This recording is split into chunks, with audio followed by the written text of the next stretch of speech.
Well, Latro is really good. I need to play more of it. I really need to play more of it.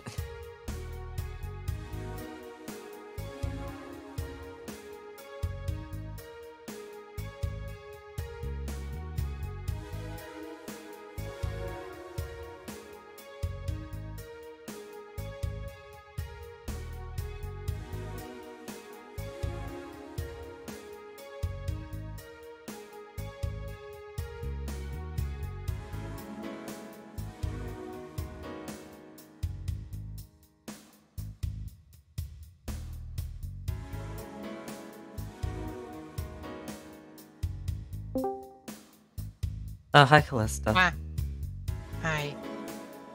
I'm streaming at the same time as you are today, apparently. Is that okay? Yeah. Or you just... Okay. I mean, I wouldn't normally be streaming tonight, but I got to stream late last night, so Okay. I'm streaming today too. You can hear me gush about Serana because I got to that part in Skyrim, and she's my wife. Like the last 10 minutes of my stream yesterday was just me going through a gay panic over her. I could just make a separate highlight just for that. Good. I sat on the ending soon screen for 10 minutes, half waiting for a specific person I wanted to raid and half just gay panicking over Serana.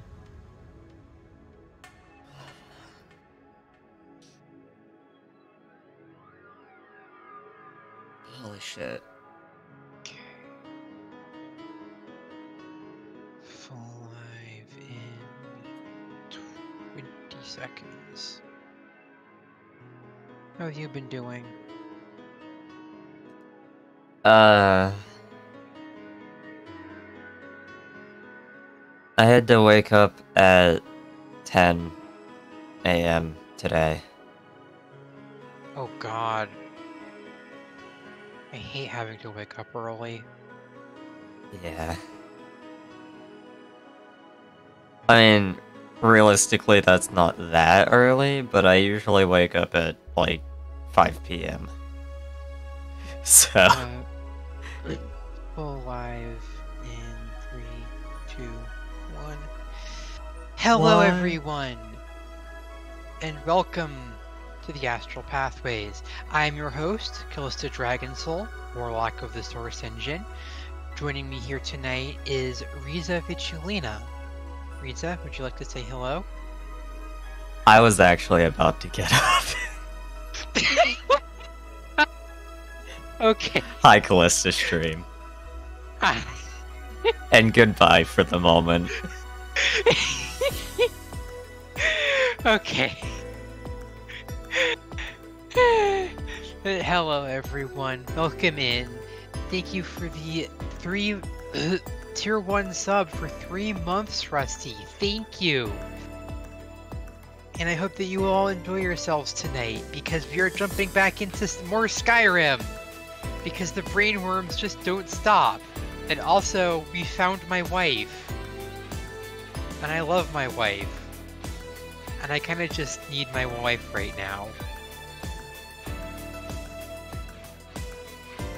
So we're gonna go say hi to my wife. Look, see? It's my wife! It's my wife, chat! It's my wife! I love my wife.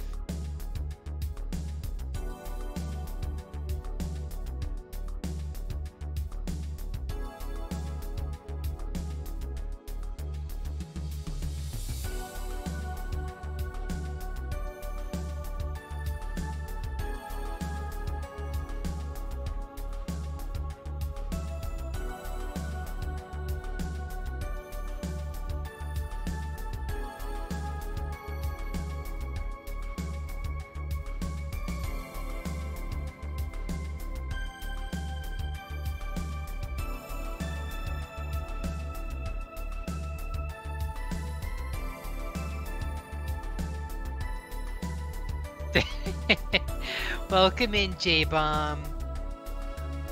Yes, taking adds to the knee does tend to put a crimp on things.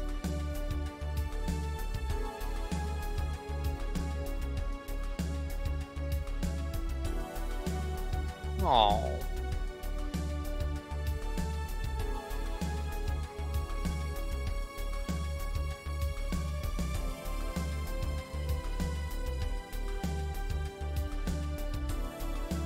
I love Serana.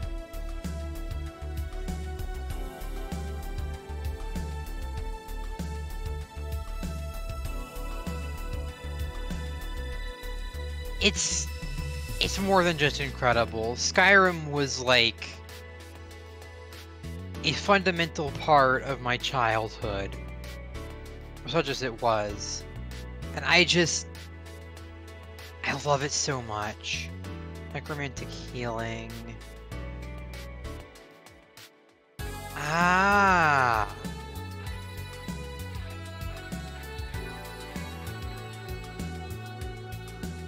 So that's for healing Serana. Okay.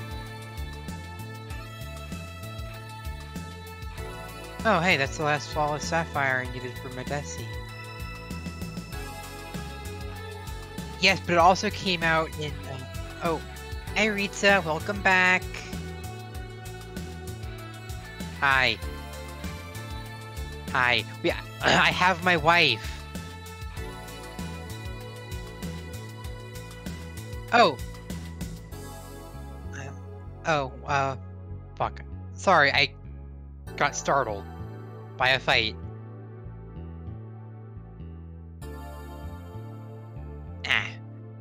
J-Bomb was wondering who my guest is. My guest is... my guest is my good friend Rita. Rita, what are your pronouns?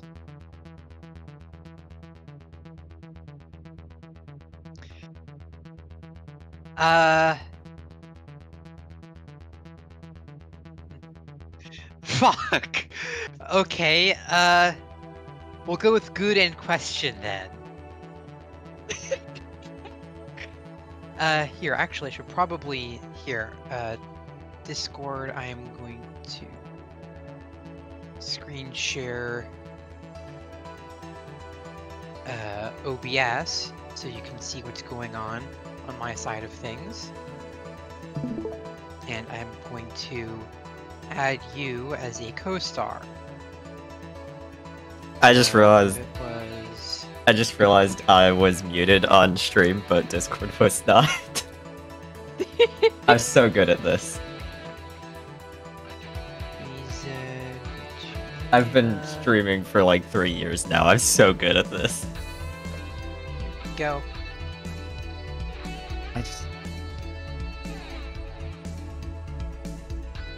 Oh, I love trying to stream OBS windows to Discord. Yes.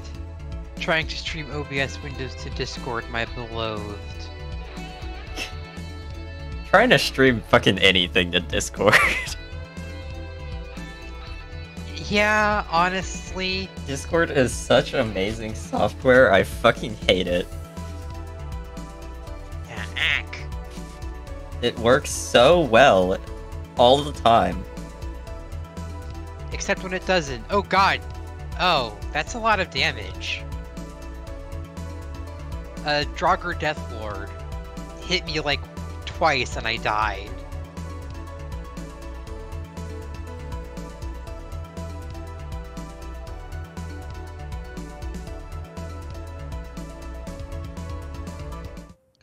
Alright, I'm gaming. I gamed too hard last night. Because I had to be up at 10. I didn't sleep. I was gonna oversleep if I'd slept at all. So, I went and beat my head against this fucking kid's game parlor counter. The last rule set is garbage. It took me like 3 hours to get a win. Why is my mic coming through louder than it normally did? does. I love Windows. I love Windows so much.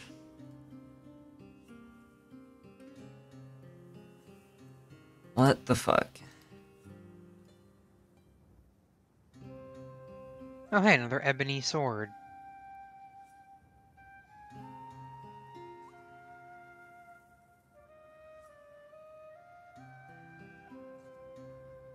Where is VST host? Holy shit.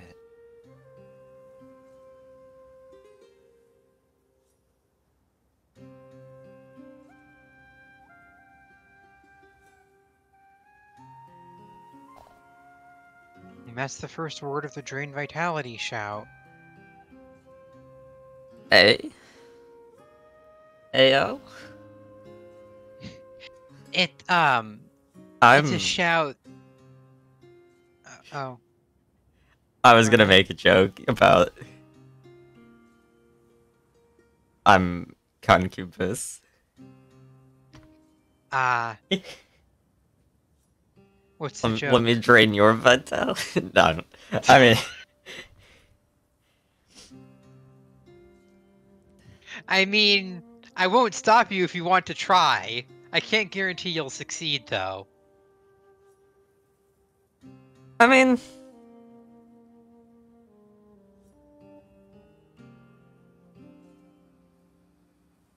You're only half demon. Yeah. But I'm also kind of warlock whose patron is an eldritch entity who, due to the nature of our contract, has kind of untethered me from space-time, as most would understand it. Yeah, that one would cause a little issues. Time is a fuck. Yeah, I don't have a soul per se. It's been replaced with eldritch power that keeps my mind and my body tethered together. Or, well, more like minds and bodies, considering that every single possible iteration of myself and every single possible reality is now all tethered together to the same patron.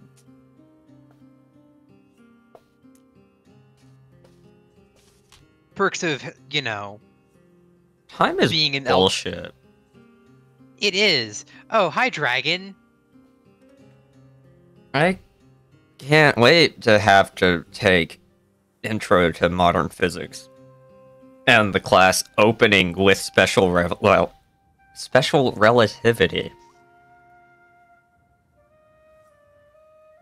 You don't want to know a fun fact about me and college physics classes?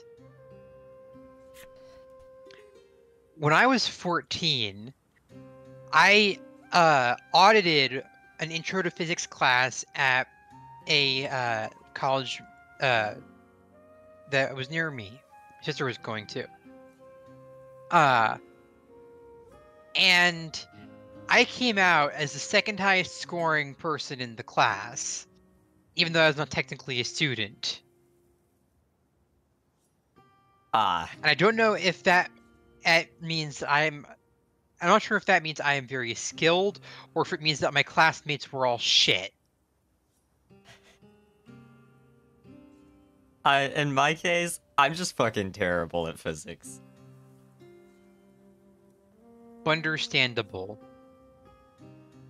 I wish this dragon would just land and stay landed. And also, special relativity is fucking garbage, and I hate it. And lunges at special relativity. Especially because, like... I'm an electrical engineer. The only way physics is relevant to me is the way electrons move, which is almost certainly going to be entirely special relativity. Because electrons are fucking weird. One moment. The Elegant Necromancer, thank you for the follow. Welcome to the Astral Wanderers. Hi, Keelana. Welcome in.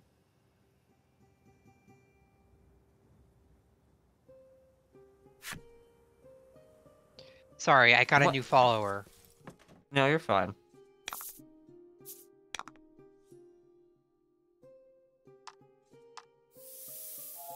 Oh, I got the kill cam on the dragon!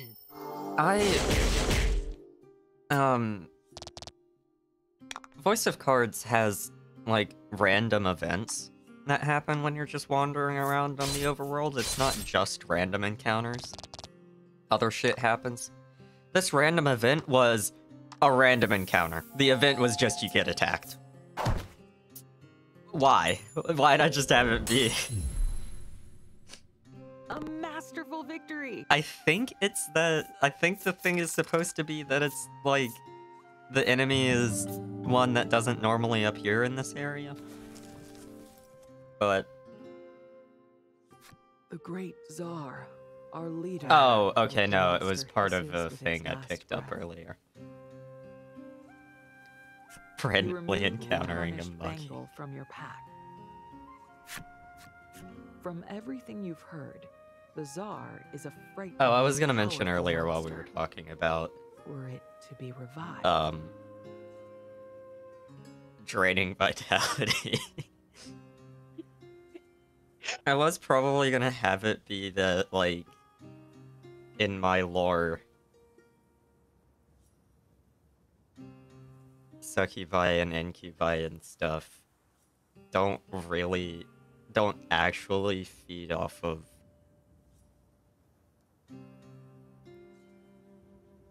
the stuff they come out. I'm trying not to get hit by terms of service. It's fine if you go down, then we'll go down together. I was gonna have that just be like a common misconception, and what actually happens is just like they get energy. They like feed off of positive emotional energy. And the easiest way to do that is to fuck. Or cuddle. Cuddling is an option. Cuddling is good. I like cuddling. For the ace friends.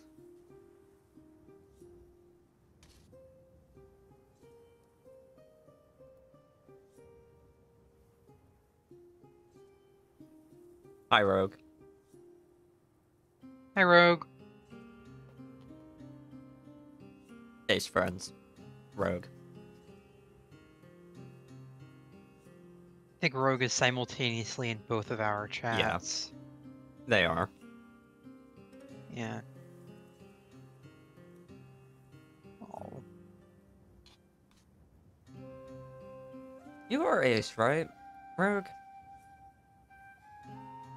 I vaguely remember you mentioning you are, but... We have to kill it, you say bluntly. Okay.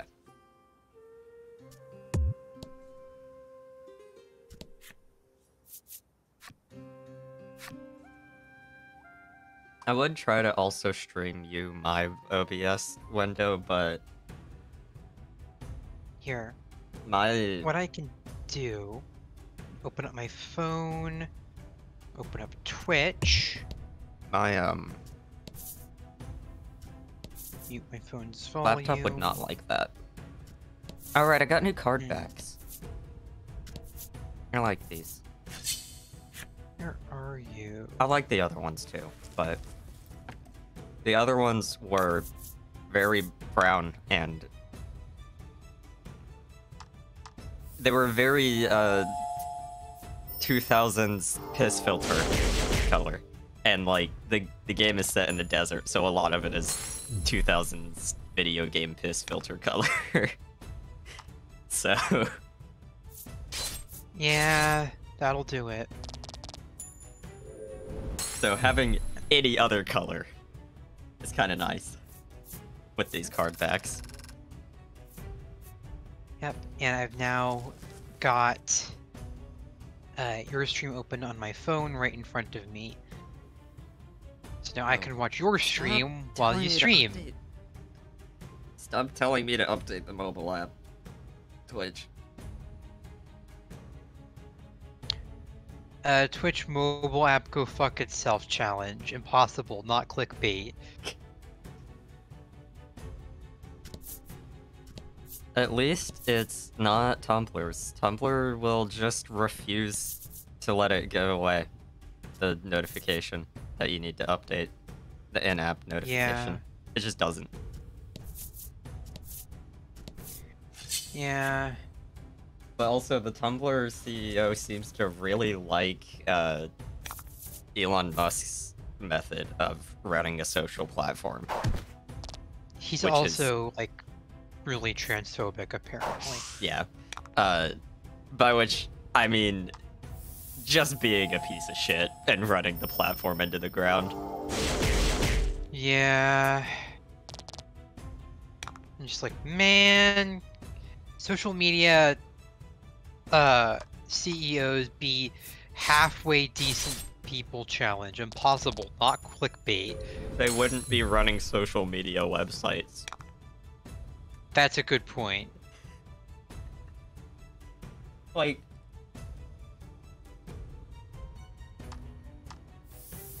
regardless of the other shit, social media websites, like, the way they operate is inherently just kinda shitty.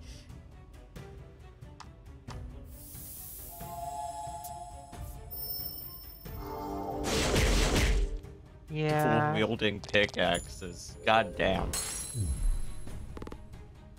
It's a faster yelling at mining rocks. technique.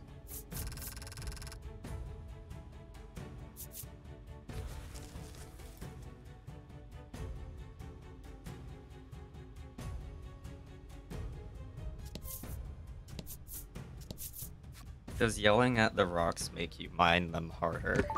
Or was that just a misclick? What? Oh, when I first looked over, you had used your shout at the rock that you were mining.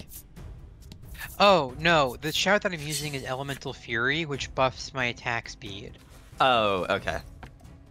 So it's So making me shouting at mine the rock fast. does make you mine harder, actually. Yep. Go. I think that's that entire ore vein.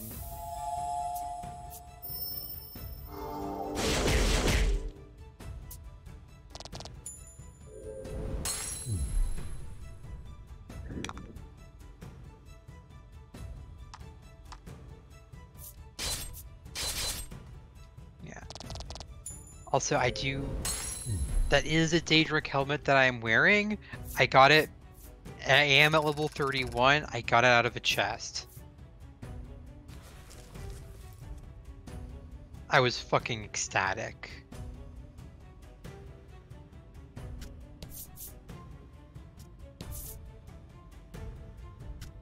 It says not normally level 31 drop, but you know, I'll take it.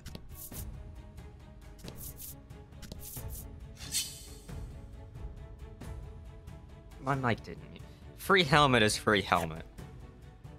Yeah, it's free head. Battle time. There's my wife. I love Serana a normal amount, I swear. It's why I have NSFW art of her and my Dragonborn. Good. Yeah.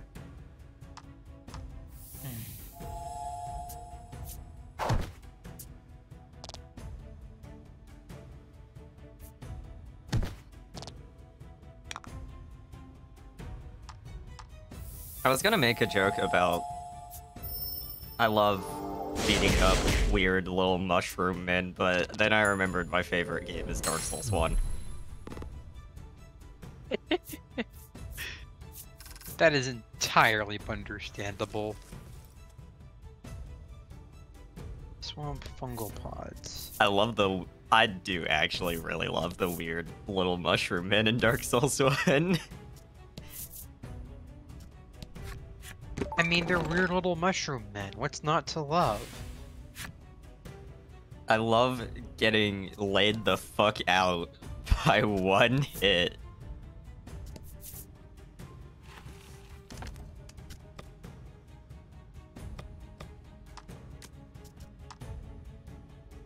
By the little guy. They're just little guys. They are. I'm They're not. little guys who are just dudes.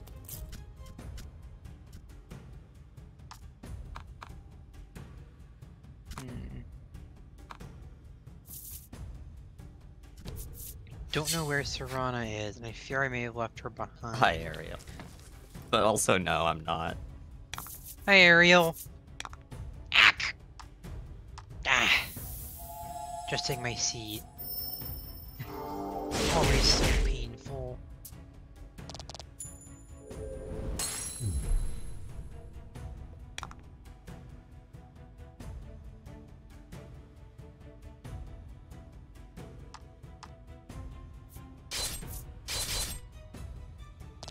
Oh, I got a letter from a courier. Oh, thank you for the stretch redeem, Kilana. I shall stretch.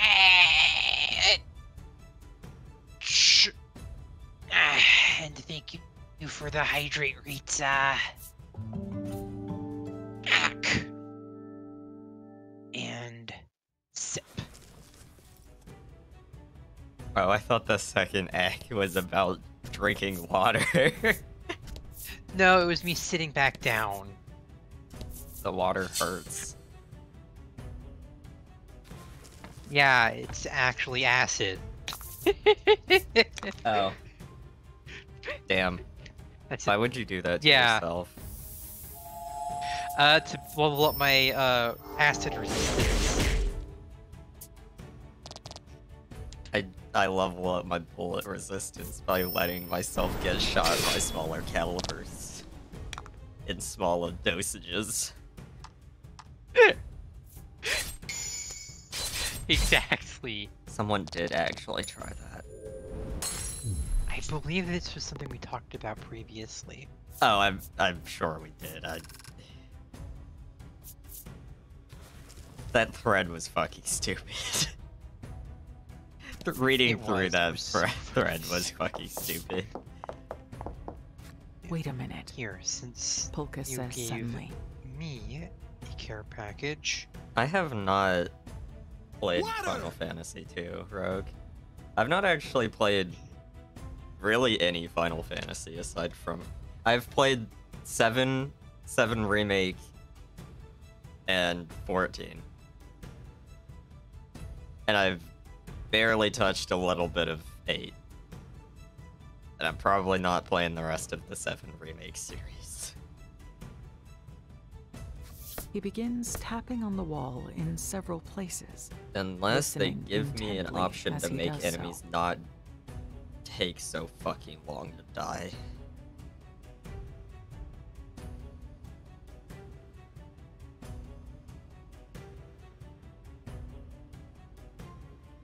There's nothing behind this wall, he says, pointing at one section of it.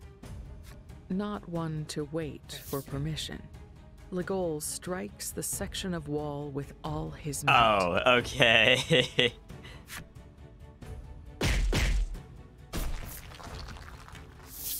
And what Dude, did your you know? ally just Polka punch the wall was right. The wall concealed a hidden chamber. and it just opened a... Okay. You know what? I'm not gonna question That's a scientist for you.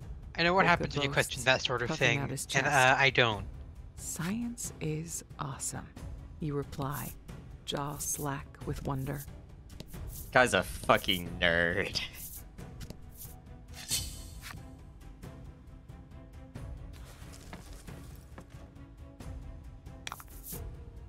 Get him!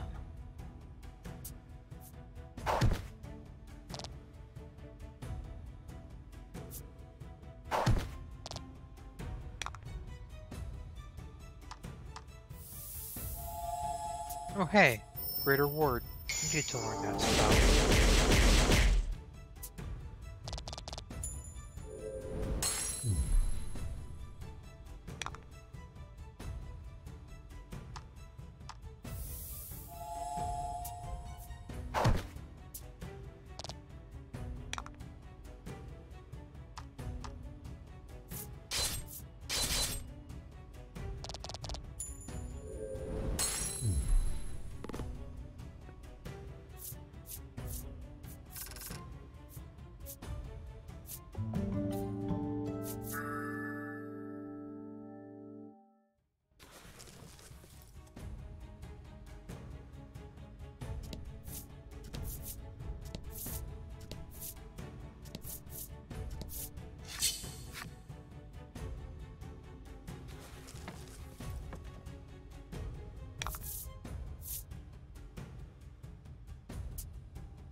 Fuck.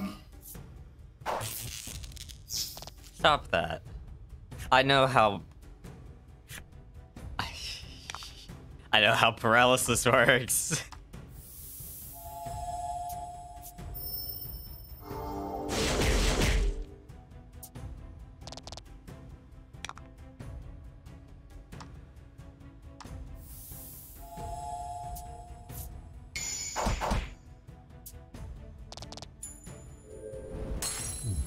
Sometimes you get lucky.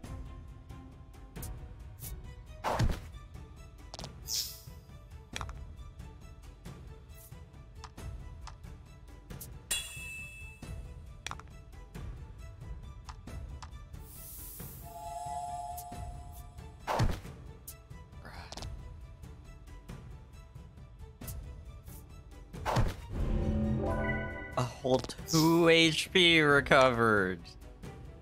Die. Kill.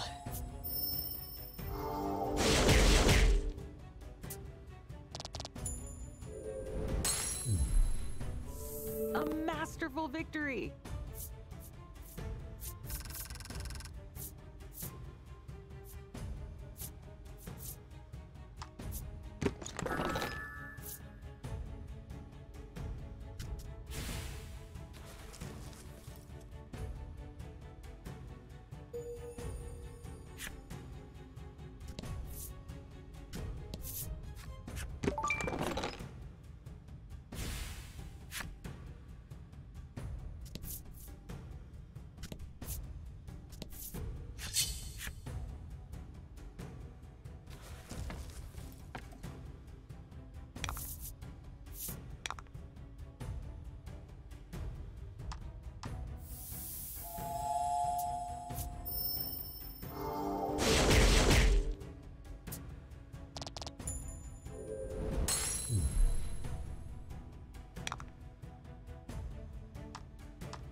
How is the twink faster than... Please let the girl do anything, game.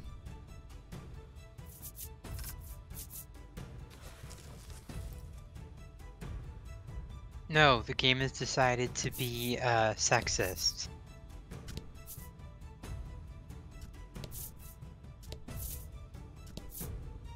Wait. Oh, money. That's a good thing to say. Oh well.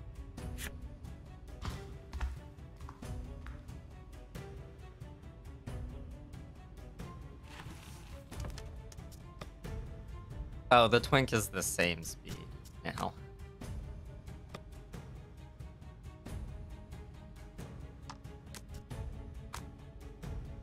They have basically the same stats. Cool.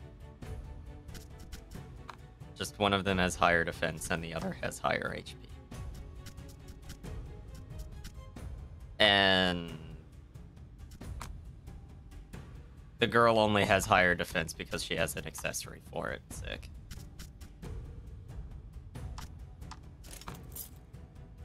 But switch their rings. Now the girl is better again. And my party setup actually works.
Polka stops you. Wait a moment. That wall looks suspect, he says, When the wall was before giving it a sus. solid thwack.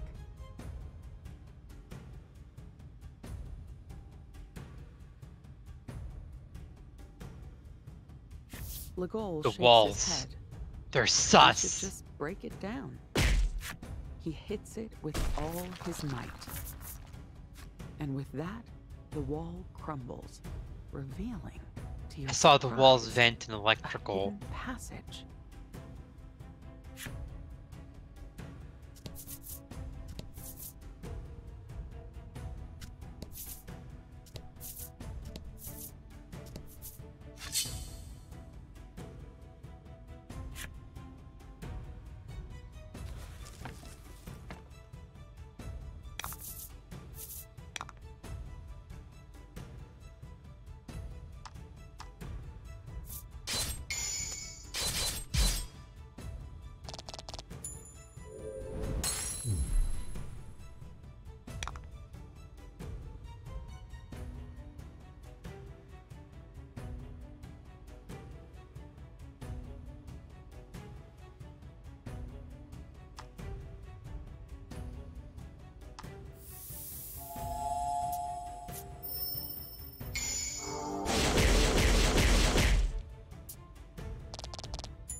What the fuck?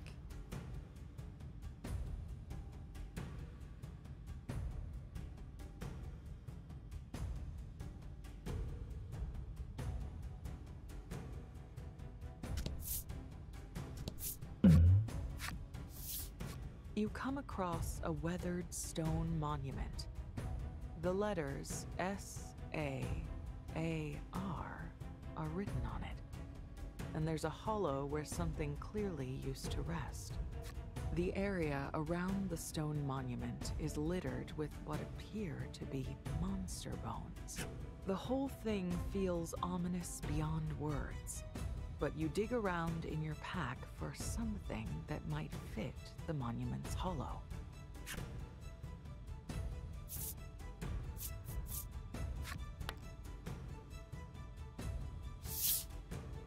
Operating on a hunch, you reach for the tarnished bangle you picked up earlier and slot it into the hollow. It fits perfectly. So, the Sand Prowler Tsar is sealed here, Polka says, his voice quivering. The monster bones littering the site begin to rattle. It sure looks like you've awoken the Sand Prowler Tsar from its slumber. There's no getting out of this fight. Okay, I was expecting this to be like dungeon boss, Battle Not- time. just shoved in some corner behind a fake wall.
Something that will The forever Sandprowler annoy me Tsar is about but a pile Farengar of bones once more, its body thoroughly destroyed. in The Skyrim. menacing He's a energy you dick? felt around the monument and bank Yeah, like he has acts also like, vanished. you know, the Civil War doesn't affect him because he's a mage, and it's just, ugh. I really fucking hate him. Real Cracks mage form in the supremacy Bengal. hours. Their crooked fingers reaching up every Exactly. which way through the monument. It crumbles to dust in seconds. I like playing mages. A treasure chest peeks out. from Yeah, beneath mages the can be rubble. fun, but Might like, this be the Sandprowler Tsar's treasure? it's not quite the power fantasy that I go for, you know?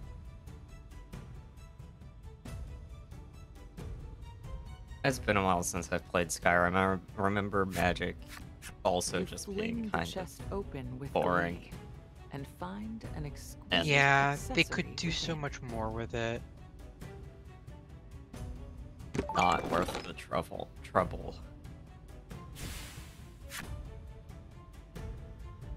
Yeah.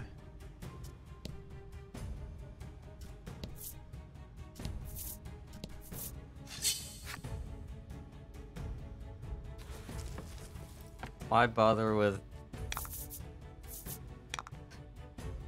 Why bother with fucking tickling your enemies with fire when you can just power level enchantment and one-shot everything with a knife? With a fork.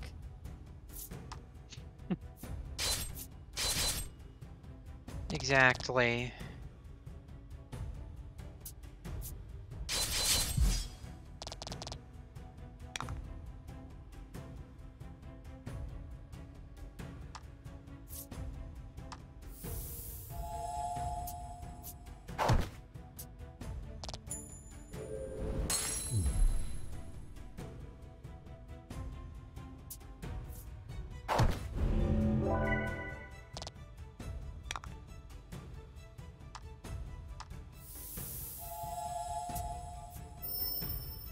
Also, the Mages Guild sucks ass, and I hate them.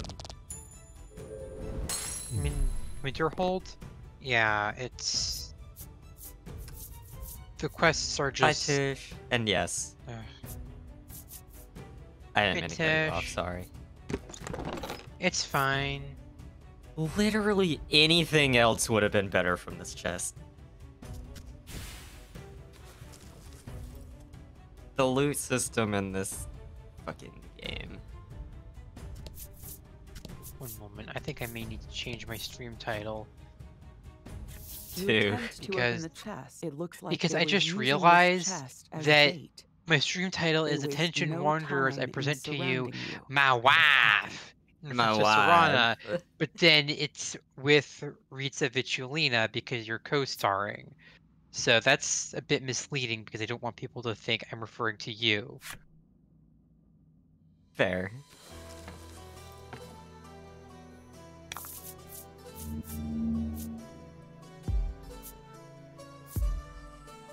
Wait, what was even in the chest? I didn't open the chest yet. To battle. There we go. Updated the stream title.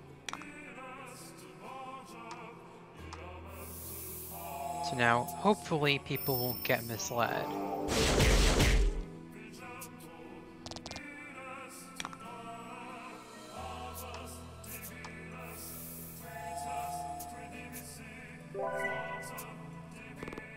Rogue? No. Down.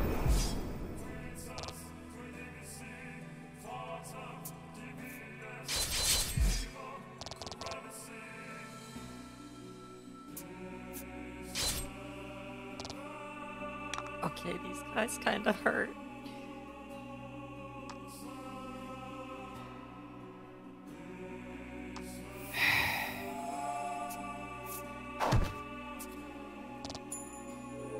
There. For some reason, there are two cultist corpses in Whiterun that just haven't despawned, so I've moved them under the bridge at this entrance. So now, hopefully, people won't go, "Oh, what happened?" and you know, inconvenience me slightly.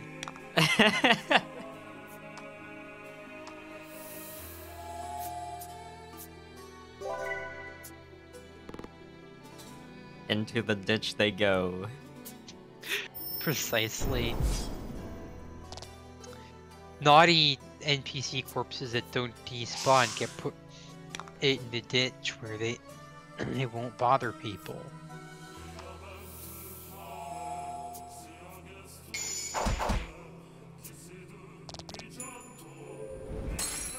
Beautiful.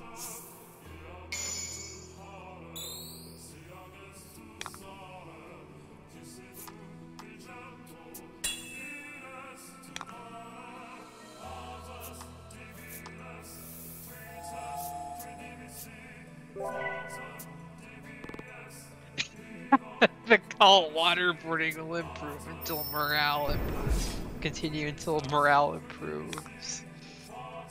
Thank you, Rogue.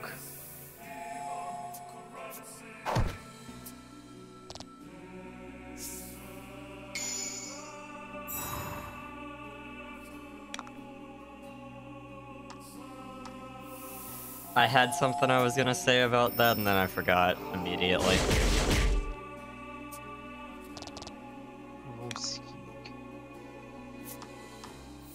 That name sounds familiar.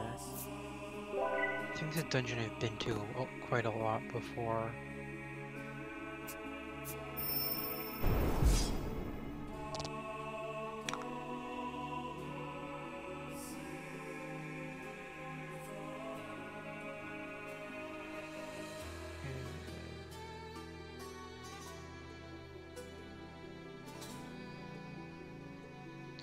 Right.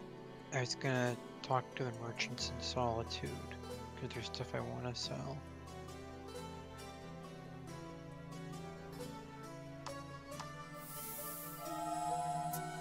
Toosh, if you're still listening, this whole series is directed by Yoko Taro. This one is also written by him, but the first two are only directed by Yoko Taro.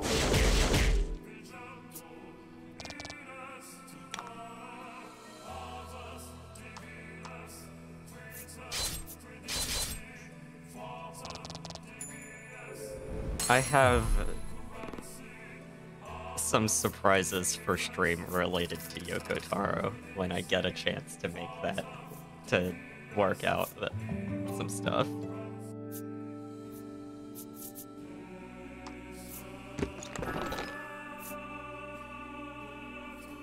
Fuck this game. Fuck this game. Fucking hate this game.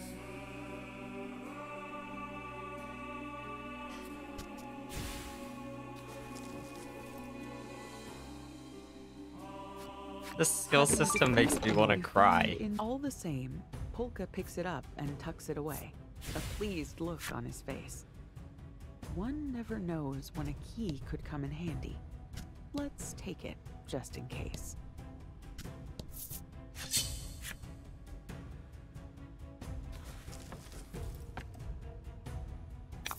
I think Callista is gone. This guy. Oh, you're back. This guy's like, no, I'm here. I didn't go anywhere. Oh, okay. I ask this merchant, do you have anything that will bring down a dragon? And he's like, no, man. And is a match for a dragon. I'm just standing here like, full Nordic carved armor with a Daedric helm and an ebony sword. I'm just like, bitch, you wanna bet?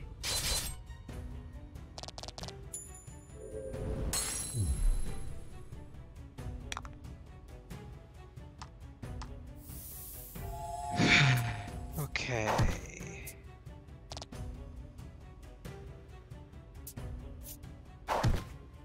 3 damage. Oh boy.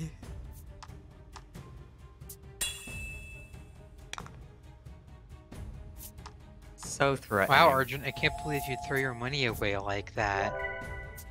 Betting on a dragon.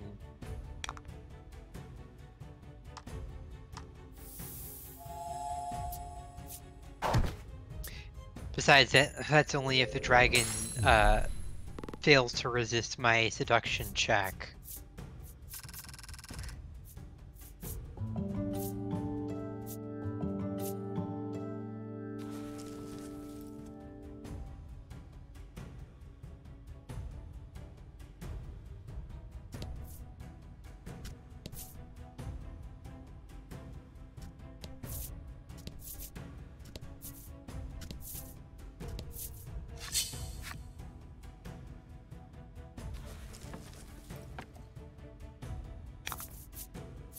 Get him.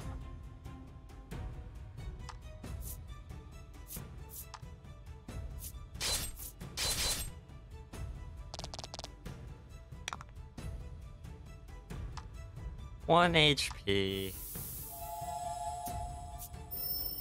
Cringe.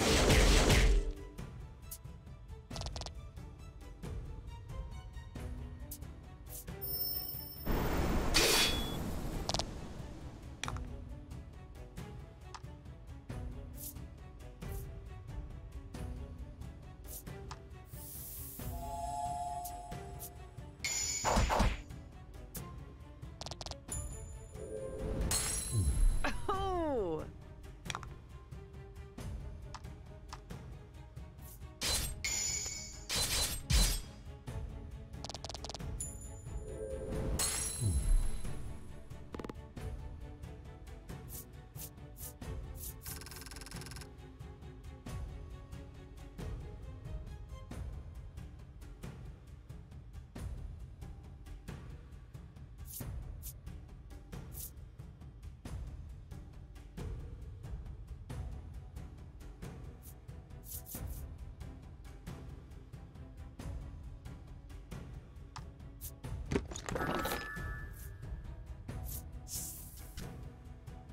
Frostbite.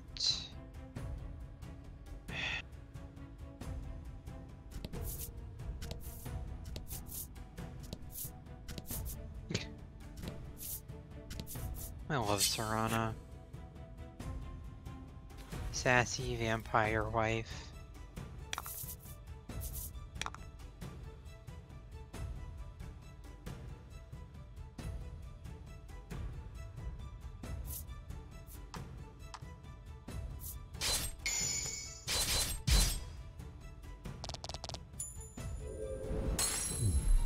Beautiful.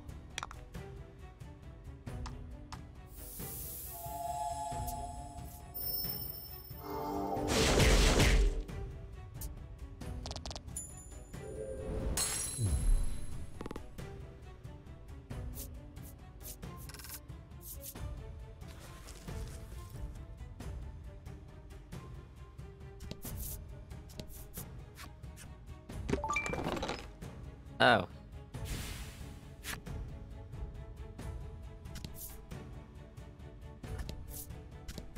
God. Fuck.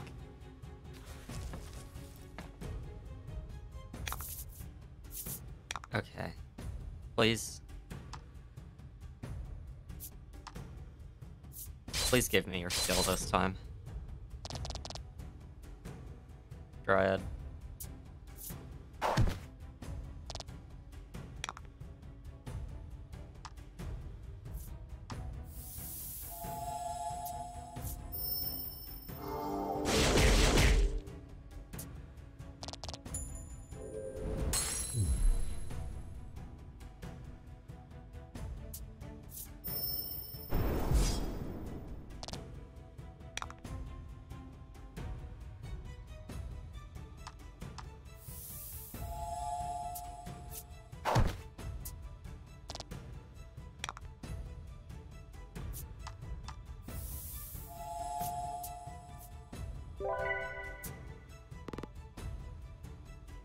Oh, I have found a secret room.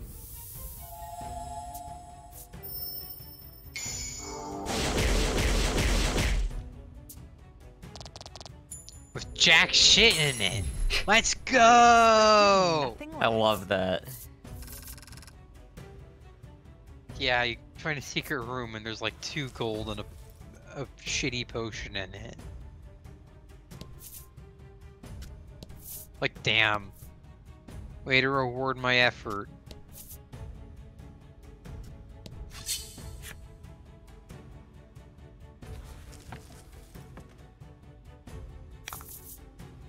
Battle time. 2 centaurs. Can't wait to one-shot both of them. Beautiful. Okay, now. I forgot Polka is faster. Definitely. And Polka just does not have damage.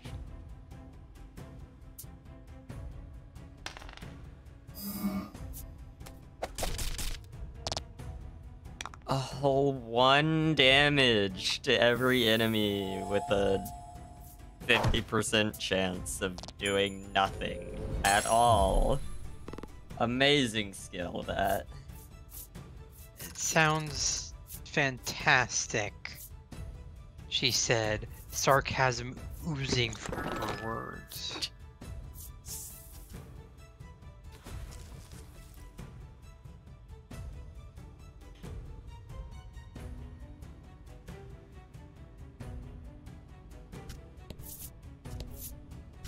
I don't know why the way you said that reminded me of the The door is shut tight. It does, however. You slide the simple key that into the book keyhole that and turn it. Cereza likes to quote There is a about satisfying click as the lock opens. With a something pleased like look on his her face, breasts bounced Polka thumbs boobily. his glasses back up on his nose. Oh, I think that's actually just a copy pasta. Oh, okay.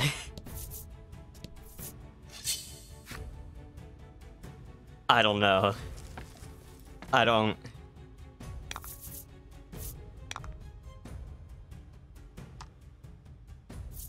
There's some things written by men that I would not be surprised to see that phrase in.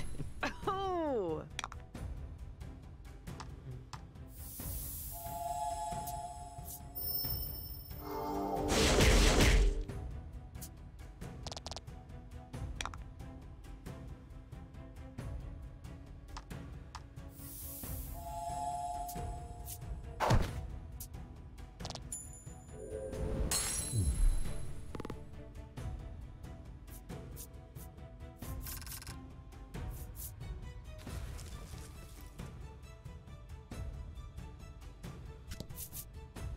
Cheese. Cheese. I found several wheels of cheese. So this dungeon diving is already a smashing success. Good.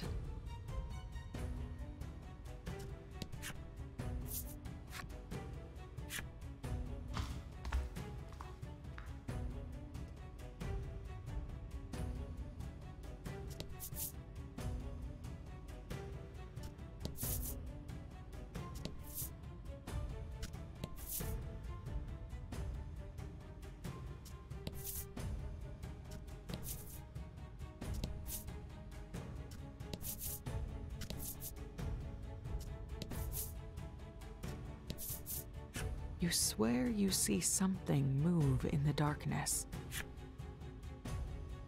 I know what that is. I'm not threatened.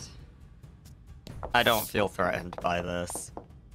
These things are The fucking three of you carefully step toward whatever it is, weak. only to find it's a I don't have any monster. lightning. I don't have any lightning attacks.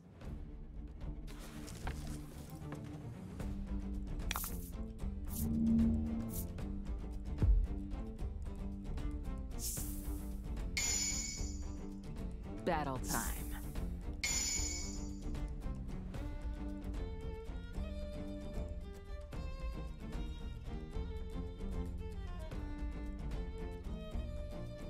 Oh no, I still don't feel threatened. It would go faster if I had lightning attacks.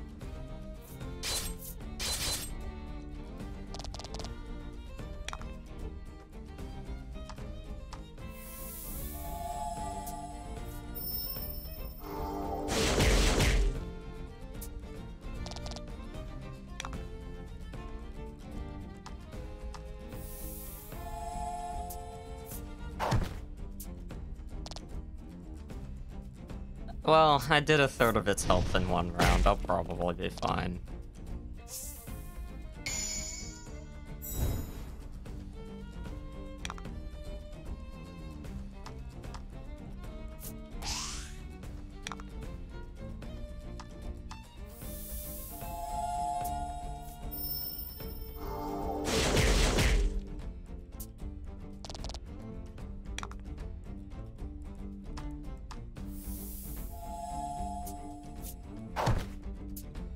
Yeah, I said that and then my main damage dealer fucking missed.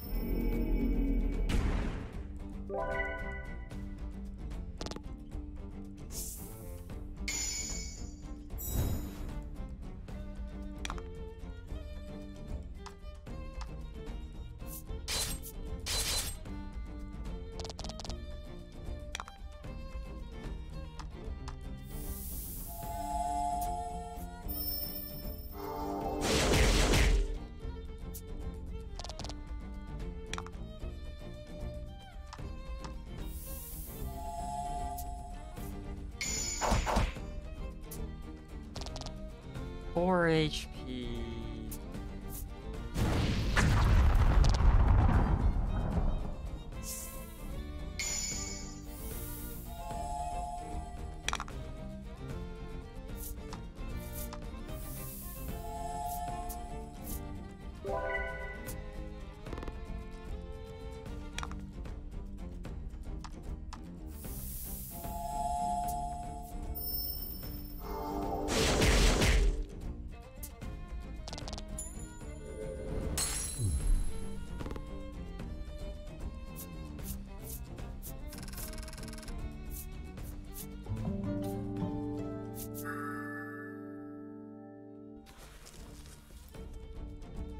Emo Twink just learned Dark Something Proof. squirms in the worm's midsection. Good for the emo She twink? did say the monster I just- swallowed her partner. Dark Polka Proof whispers. from a kid for a kid that looks very edgy.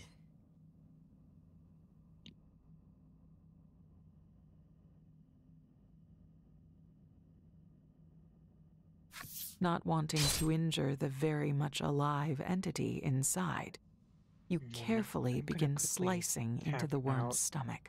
And What? volume mixer, because Discord is kind of quiet, so Oh, turn I it can. up.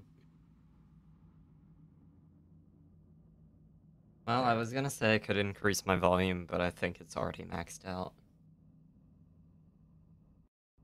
Yeah, it is. Here, increase your volume on my end. Alrighty. A rat pops out. Rat. You've ventured into the deepest part of the ruins, but there's no sign of the large monster or the girl's partner. What if Rat! the rat is I love rats. her partner? You tilt Rats your are head amazing. in I confusion, love rats. and the rodent scampers off out of sight. With no further leads to go on, you decide to return Everyone in to the chat, young raise your girl hands for if you now love and rats. tell her what you found.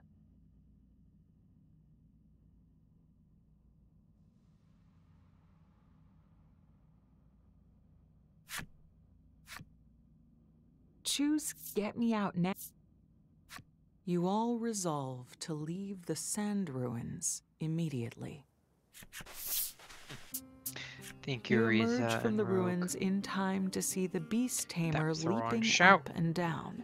The rat you freed earlier gathered up in her arms. I like that there are places in Skyrim where there's like parkour that you can only do with like the Thank whirlwind sprint partner shout, safe. but it's happy. also really annoying She waiting for squeals the through tears of cooldowns. joy rather than sadness. Oh, isn't that lovely? Just find a Stormcloak Polka soldier says, and take their smiling. amulet of Talos and start You've wearing got it. slightly more complicated feelings about it.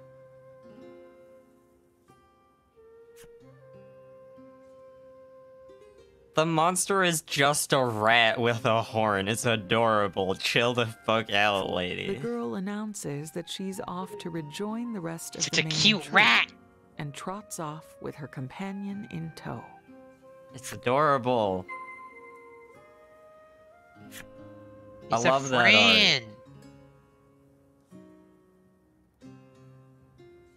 Rat mage.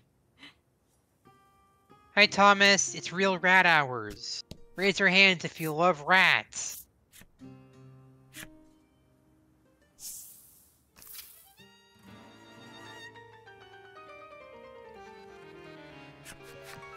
The caravan is larger than it was when you left. Seems the troop members you rescued found their way back safely. The young man you rescued races over the moment he sees you. I found my way back. Oh, I think Thank you that's so the first much word for of this saving me. Slow He beams. time show. The ringmaster is next in line, peppering you with praise as he wrenches your entire arm up and down in a forceful handshake. He proudly announces that you can eat and drink your fill become as a show ethereal. of his gratitude.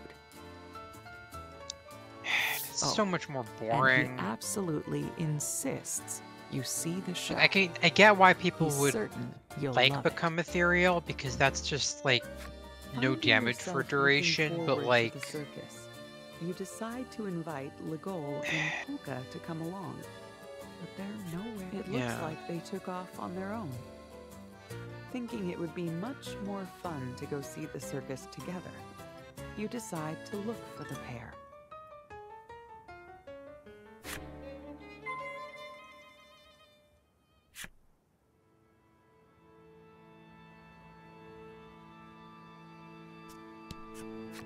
Congratulations! You are gleefully informed that you're the 3,600. You are gleefully informed that you're the 3,672nd guest. I'm glad that this game also has the thing where they just leave in bad line reads. oh shit! There's a hidden chest behind the waterfall. What a I surprise. never actually checked. There were several times in the last one where the narrator just stopped talking in the middle of the card text and restarted, and they didn't cut the... You can't fathom what's so special about that, but you've been This told one was you really can good stay though, for because the free. lady just You started don't dare ask fucking any laughing further at the questions. number 3,762 and then had to restart her line read.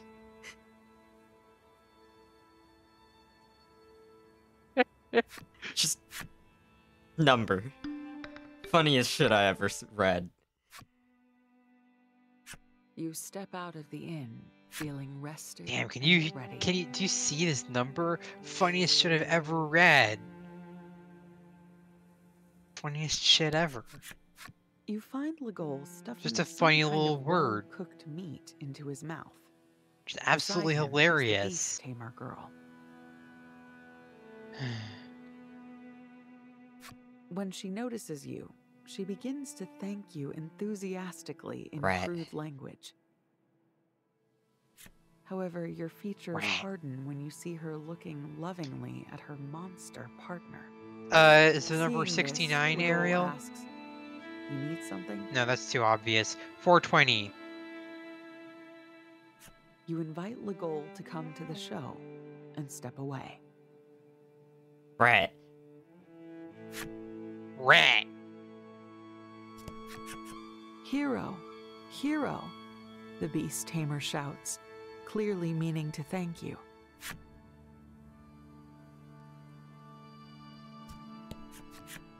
You find Polka holding a cup with some kind of golden liquid in it. A gentle-looking woman seems to be teaching him something. The woman whips the monster and roars with laughter. This little fellow sees this as a reward. Polka nods along. Aha, I see. This is most instructive. You're not completely sure what you're looking at.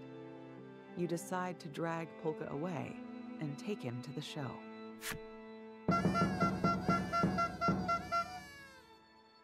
You can hear the sounds of a lively crowd Sudden coming from the clown circus tent. horn noises. The show must be about to begin.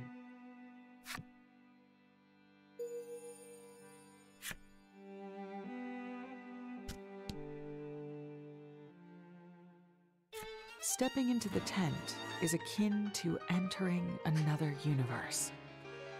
Clowns balance atop balls. Jugglers juggle objects with ease. Performers soar through the air on the trapeze. Your first circus show is infinitely more impressive than all the images you've conjured in your head. Unfortunately, you also find yourself too vexed to fully enjoy it. You cannot stop thinking about the girl making nice with that monster. The young boy makes a show of stopping his ball directly in front of you and holds something out to you. Die. Which one of these How far do back you is like that gonna best? put me? He asks with a wink.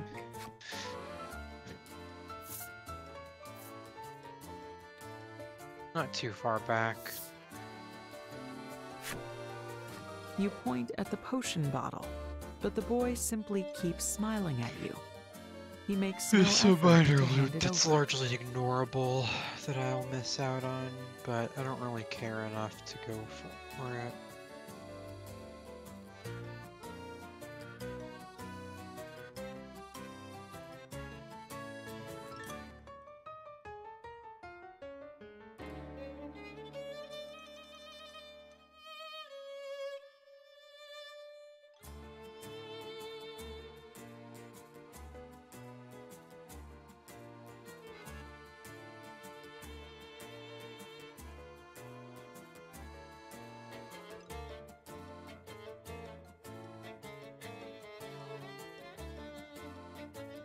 The boy points to his own round nose.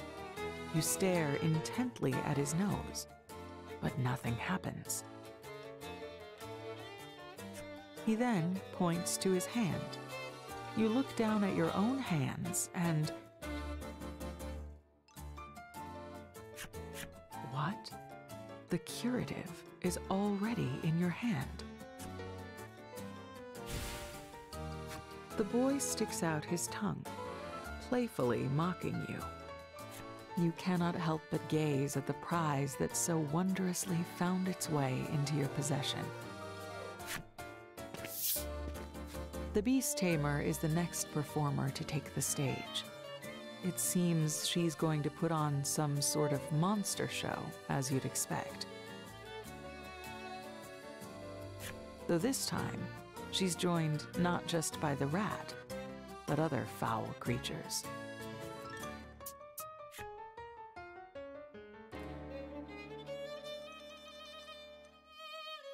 And just like that, the goodwill engendered by the young boy's gift evaporates, and your heart hardens anew.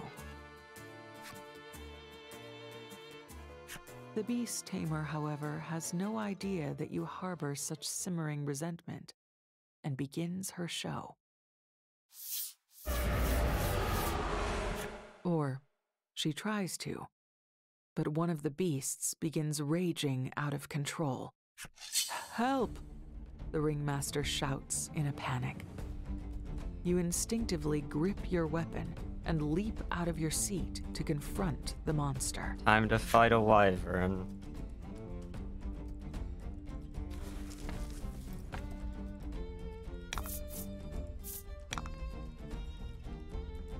Oh, it is actually labeled as a wyvern. I kind of wasn't expecting that.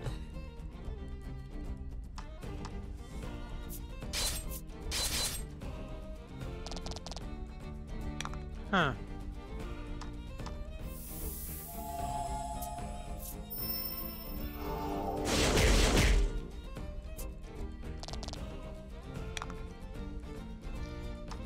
Yeah, games tend to just call wyverns dragons for some dumb reason. They look vaguely similar. And people don't usually know the difference unless they're fucking nerds. Like me. Or The me. monster is nearly dead. You prepare to strike the killing blow, only for the beast tamer to leap between you and your prey. You unleash your fury upon the girl as she protects the monster. Chill.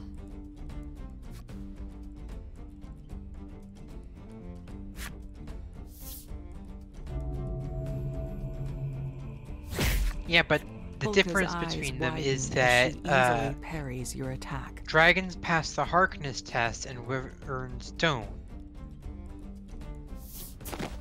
Which makes the Listen, dragons actually story. fuckable. She says, hugging you so tightly you can hardly move.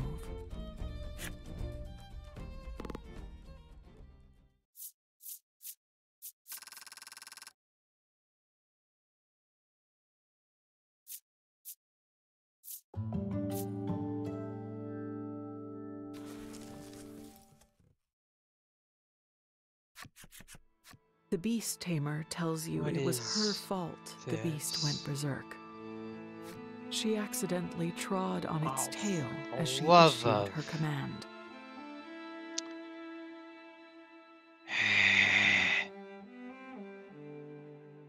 When I find who took the It horn, wasn't there's the going monster's to be hell fault, to pay. she says. Tears well up in her eyes. It was her own inexperience. She begins to sob.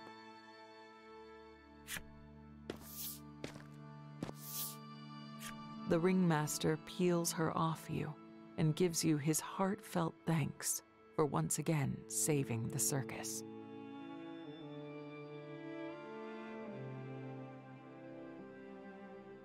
Allow me to introduce you. This is Trollis, he says.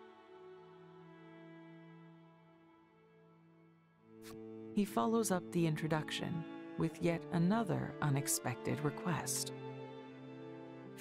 He wants Trollis to accompany you so she can further develop her skills.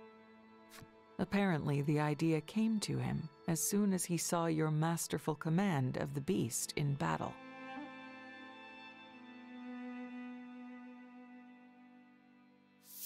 Trollis, trembling, turns her gaze to you.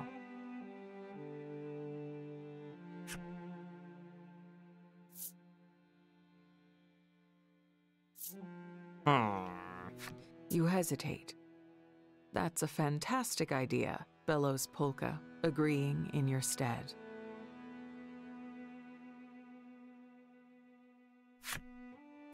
The goal turns to Trollis.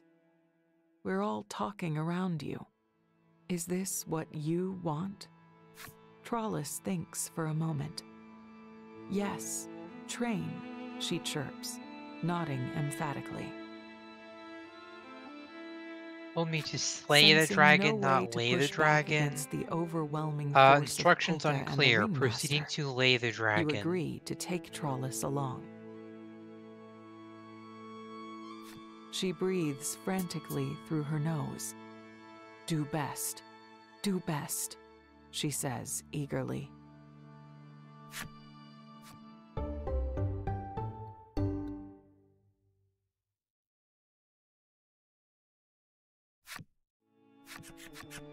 This is shaping up to be a fun journey, Polka says, visibly excited. The S wasn't a cool S, so it was ignored. Exactly. Polka has apparently invited himself to join your crew.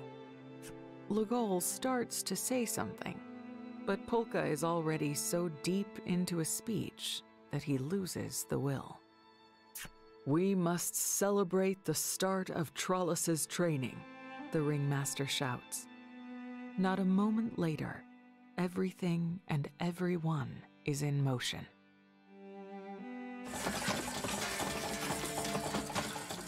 The various performers jostle you about as they rush up to wish you the best and tell you to take good care of Trollis.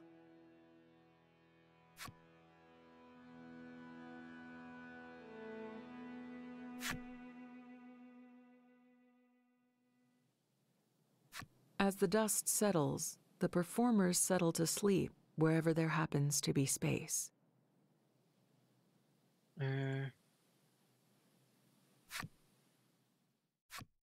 You stealthily pack your belongings.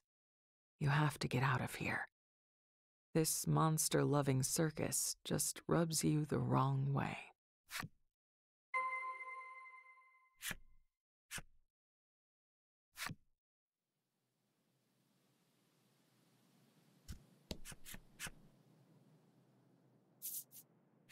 You stop for a moment, realizing Legol has no obligation to accompany. I'm awake, he whispers. You look more closely and see he too has packed his things. He must have known how you felt all along. The two of you agree to sneak out of the circus.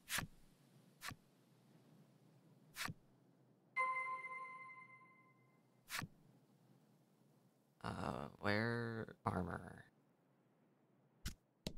The shopkeep is Oh. sleeping. Try not Damn. to wake them. Shut the fuck up, Nazim. Trollis is sleeping soundly. Her Hate the partner bastard. cradled Is Nazim preciously considered in an her essential arms. character? No, you can kill him. It's Okay. just that, like, I don't want to kill him where there will be witnesses. Yeah. My follow-up question was, can you kill him and get away with it?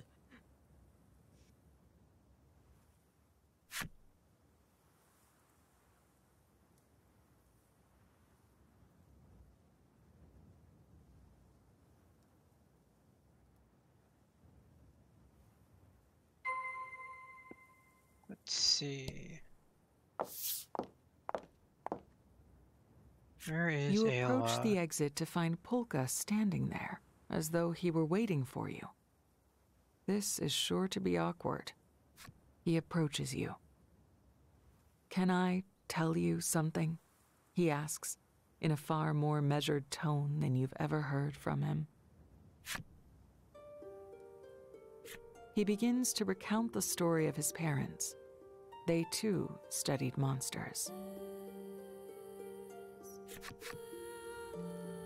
One day, when Polka was very young, monsters attacked his village, killing his parents. His mother raced to get him to safety. She told him to run and began shouting, the "The silhouette on monsters. the right, but I'm There. pretty sure the one on the That left is was when the Cypriander flames from took her. the first game.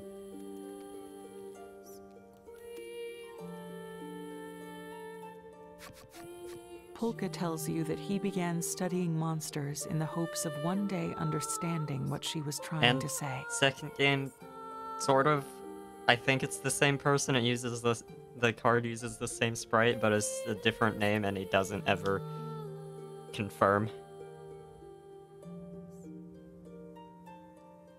He lowers his head and confesses that he needs your help in order to do so. You Subterrans have the power I need to solve this mystery. I know it. You search his face. He's being sincere. You nod. Polka is no longer just someone you met, or just some scholar.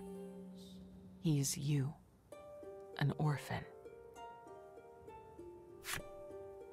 You tell Polka you'll help him once he answers one question.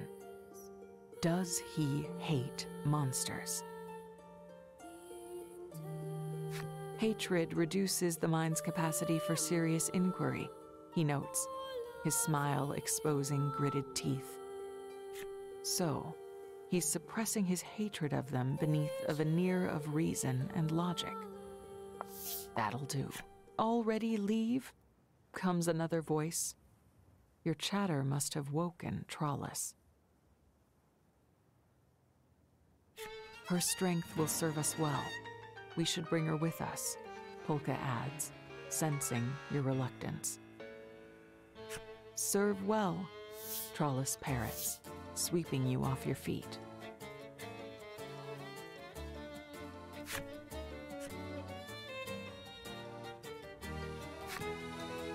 Thus were your defenses eroded and your ranks bolstered. You depart the circus with your new companions.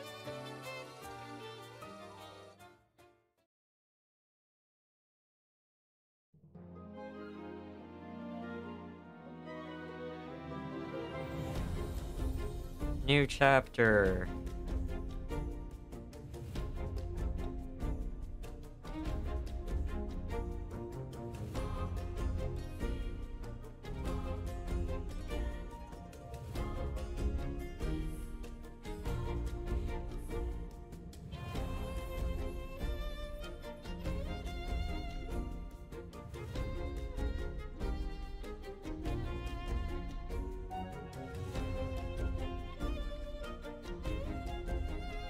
I'm not even sure what's going on.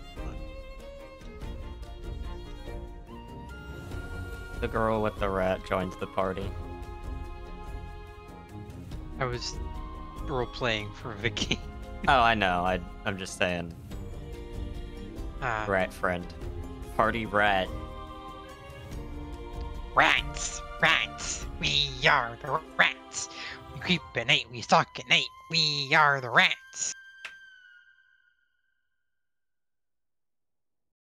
I was gonna say I want to play an RPG where you play as a party of rats. There is a tabletop, a board game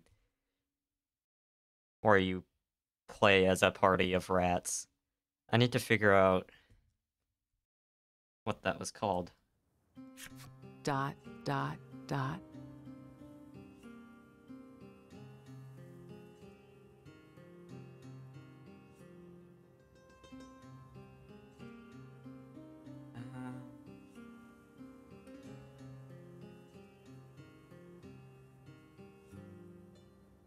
Okay, you play as a party of mice.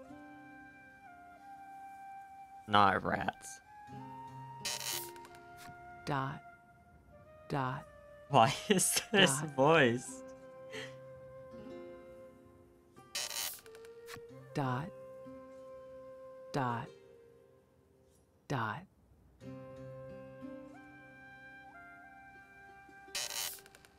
Somehow, your group finds themselves wandering in the desert yet again. I think... I'm not sure You had if no this is the problem right with letting one, Polka but lead Mice the and way. Mystics seems But the to be the game I Sandskiff was soon thinking sailed of. headlong into quicksand and met with disaster. Well, that's not good. No, it is. I recognize the art, the card art.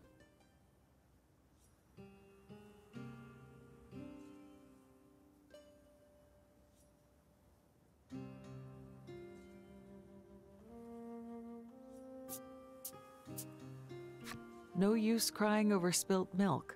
Don't want to waste even a drop of moisture out here, after all. Polka quips, holding a water canteen over his mouth and tapping it.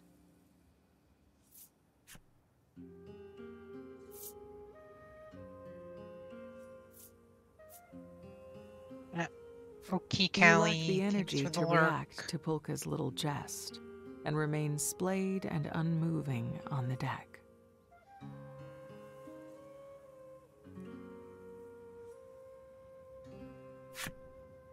Despite the rest of the group wasting away under the heat and grappling with brutal thirst, Trollis seems to have maintained some vigor. I have proof that Thorold lives.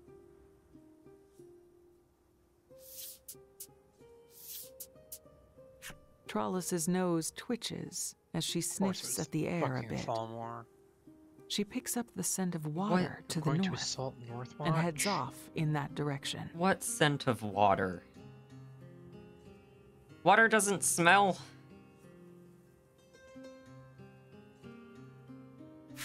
Let me see if I can bring him back on my own without bloodshed.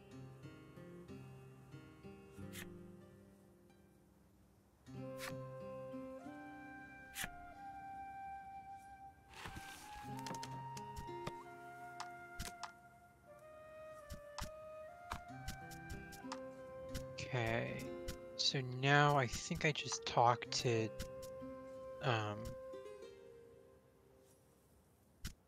what's his face? Tullius.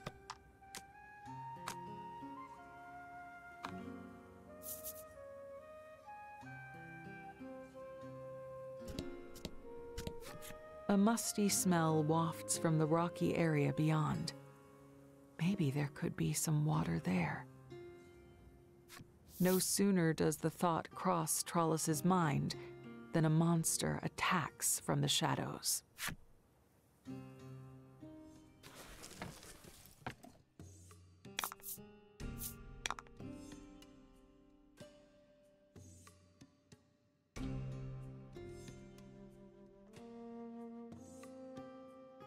I believe we've already met. The fuck is this?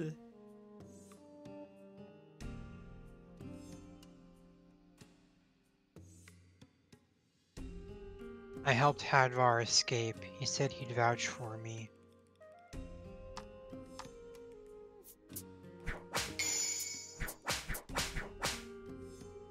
How is she using a whip with those sleeves?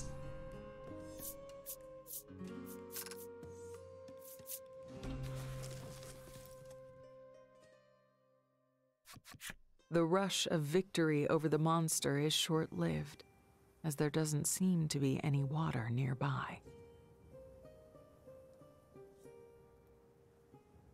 I need a prisoner released Muttering, from Northwatch Keep. Water.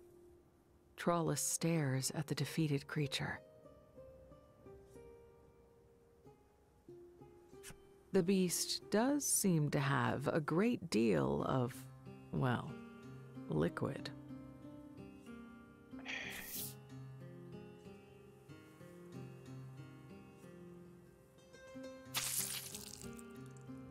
With a great squelchy squeeze, Trollus wrings the fluid out of the I think it's creature's really body. funny if you force the Thalmor to release Thorald.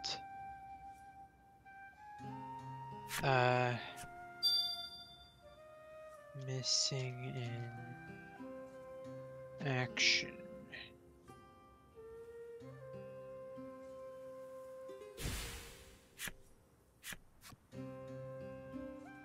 We're calling slime juice water now. Real Trollus dungeon returns meshy to the hours. sand skiff and helps everyone drink some of the slime juice. I need to watch more of Each that. in turn regains I read the their manga, vitality. it's really good. The juice is faintly sweet The anime and has been tasty. really good so far. Polka asks, "Where'd you come by this stuff?" However, Trollus's reply leaves something to be desired. Squeezed it. Everyone drank. Everyone better. Oh. The peaceful option is broken. I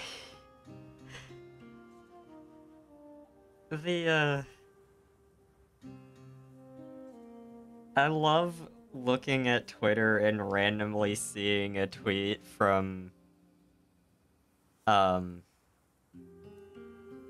Kirurin51 is one of the developers for Valhalla Cyberpunk Bartender Action, the visual novel.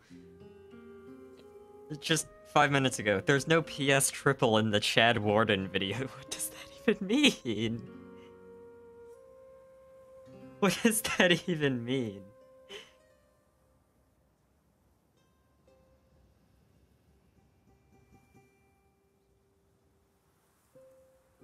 Oh, right.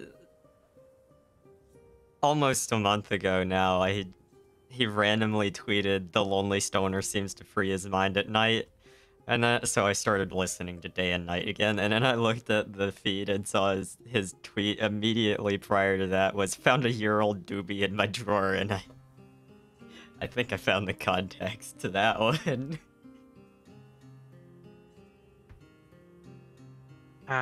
Polka inclines his head, deep Okay. in thought. But fruit is rare and hard to come by. Thank you for the lurk, Luma. Oh, I meant to say that. Thank you for the lurk. I was in the middle of ranting. And then Yeah. forgot. ADHD is real fun.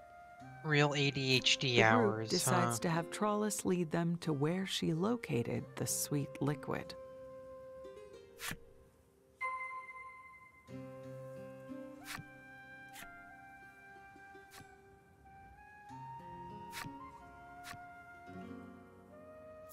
Did they go back to only letting me have 3 people in the active party? No, okay. I can have 4.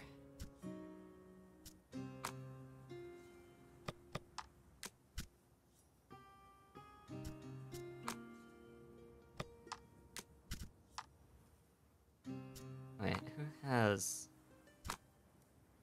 Oh, her speed is shit. I have 2 different speed stat ties. God damn it. Not skills. Equipment.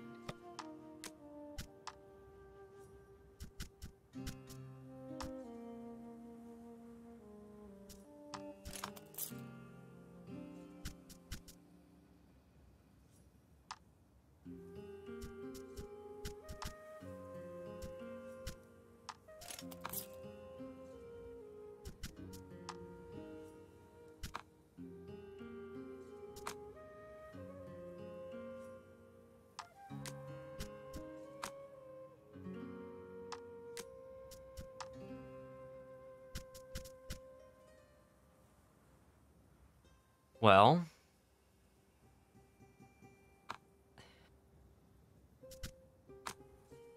I'm gonna have to have at least one tie in my speed stats. Which is shit.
Wait, what?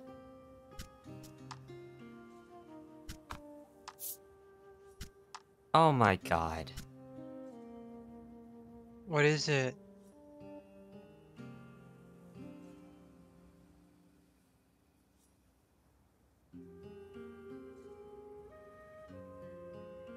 Only the protagonist started with 2 skills equipped?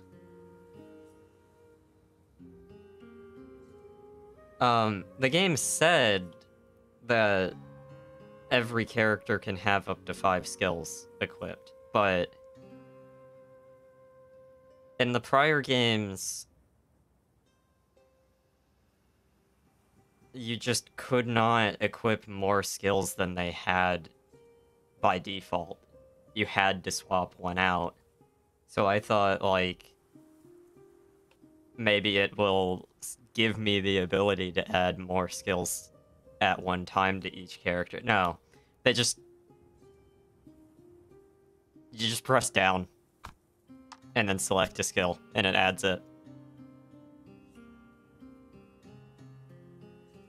And they didn't explain that they changed how it works. They just said, you can have up to 5.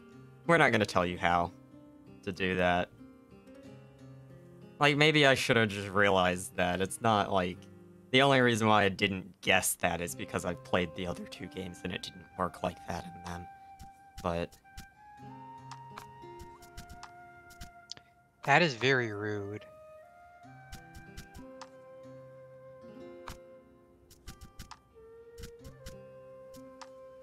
Cipriander... Not Cipriander. Not the right character. Wrong game.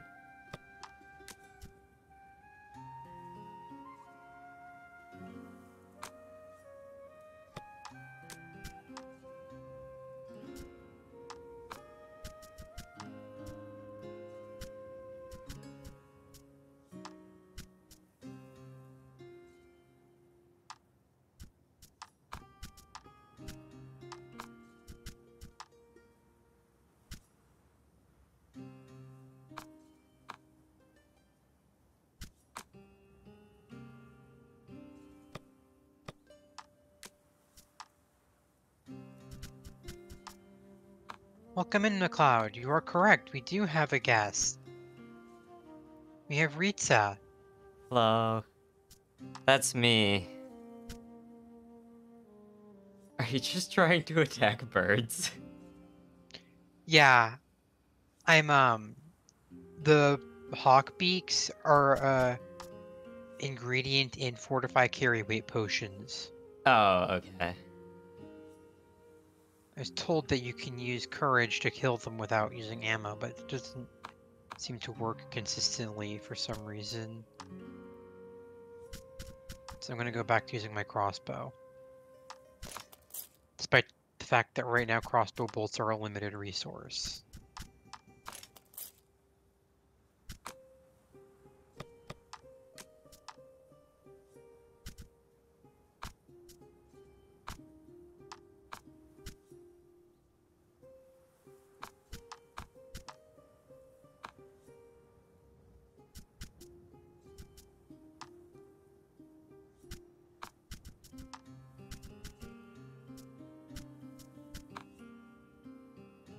Oh, it's not that it wasn't killing that bird, it's just that that one bird happens to be immortal for some reason. I nailed it with a crossbow bolt and it's still flying. Sick.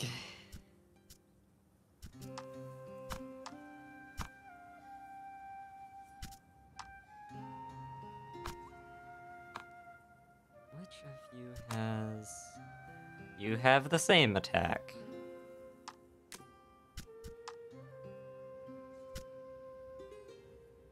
Which of you has more speed? Oh. Same speed. Don't I know it, McLeod. Don't I fucking know it. Ugh. Like, I love the Dwarven Ruins, but also, fuck the Dwarven Ruins. All my homies hate the Dwarven Ruins. Yeah.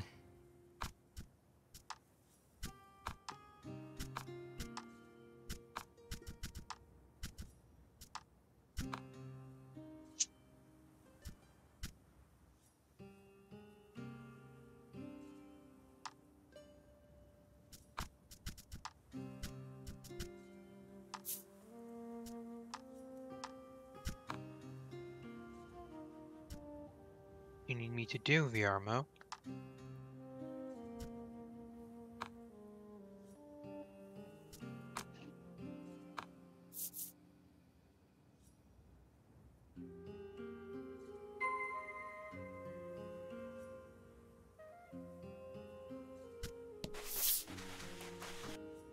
The group arrives at the place where Trollus obtained the liquid. That's where but I there come in? seems to be nothing there. Did Trollus bring all of it back in one trip? As you mull your thoughts, Polka suddenly points. Look there. You take a closer look and see that there are cracks running through the rocks. And tab out. They just might I want break to double open check if this hit quest. with enough Recently force. got done with the Ethereum quest line. Ooh, I never actually finished that, I think.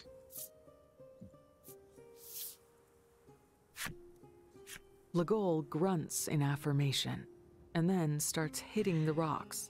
The Over rocks and might just over break again, he open if pounds you on hit them with enough until force. blood oozes Which of from your his party fist members should and you flecks have of hit it? My splatter the party stones. is a twink, a small child, and a nerd.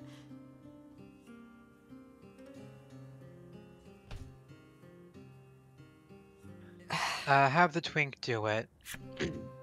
I mean, I'm fairly certain the twink was the right option, but like, none of these, yeah, the twink was the right option. With a cracking sound, the rocks break apart.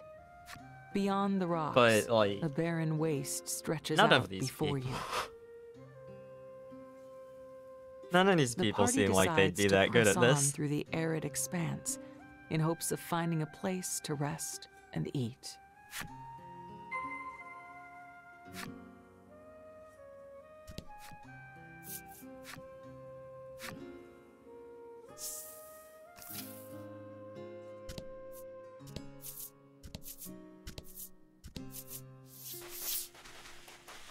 You've come across a river. A river that is somehow fully ablaze. There won't be any drinking this water. Polka's curiosity is piqued. He shouts, "But water cannot burn. It defies scientific reason." Next to him, Trollus's Oil. nose We're in a twitches. desert. She's evidently located something with her keen sense of smell. Oh, There might be oil food also usually nearby. just isn't on The party top opts to of, trust in Trollus's like, nose and heads off in the just on direction the she surface. indicates. So, who knows? It's definitely not water. Slime goo. Viermo, what does that mean? Battle time. No. No.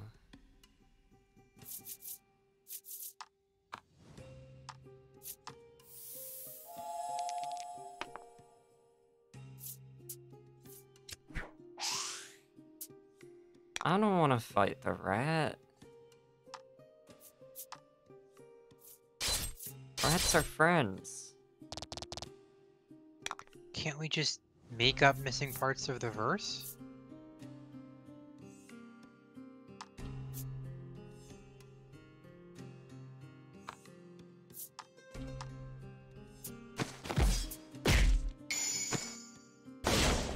You can do this. What's the first verse?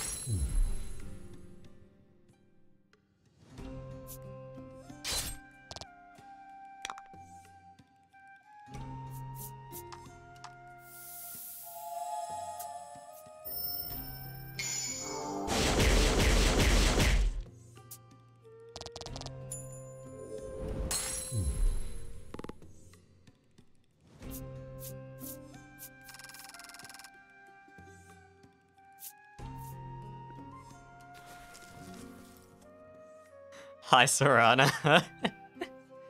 Yeah, ah, fuck. I didn't mean to do that. Game made me put in a different option than what I wanted to. You arrive in a city humming with life and bustle.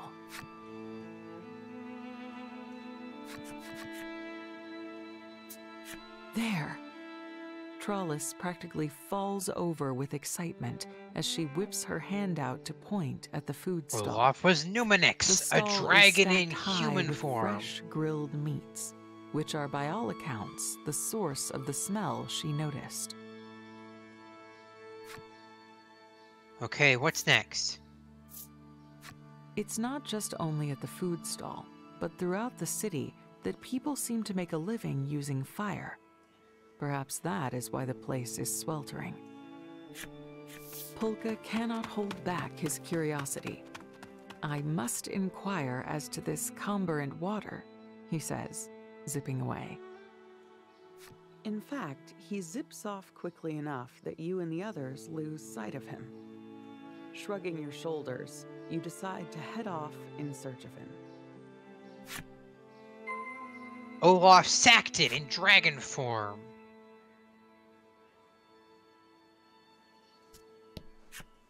It's 50,000 gold pieces for the night, a voice snips as you enter the inn.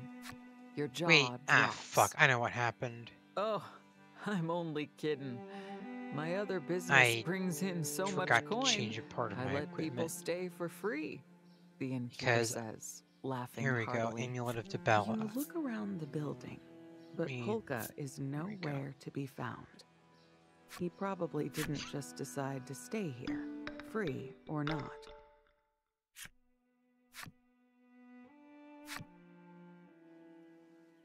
Hey.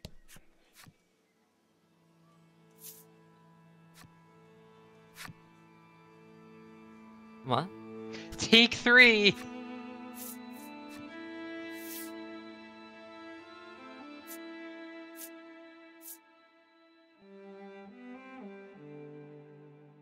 Olaf was Numenix!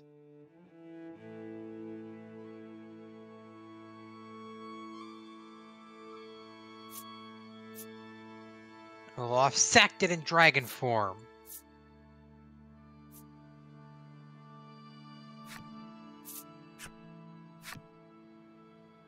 Is that it?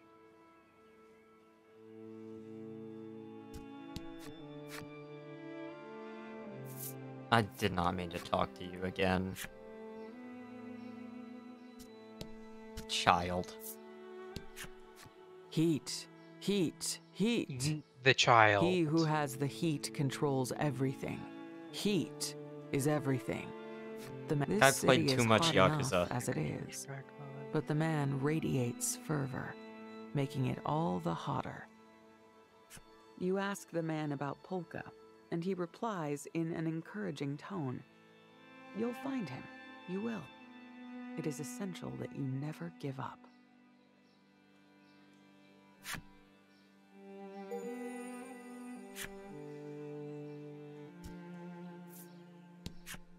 The woman is lost in thought as she gazes at the flames from a distance. You find her incomparable presence so overwhelming that you are unable to even ask about Polka.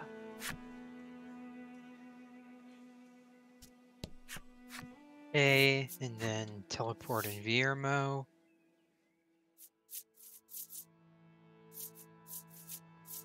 Oh. I think he's glitched. Rip.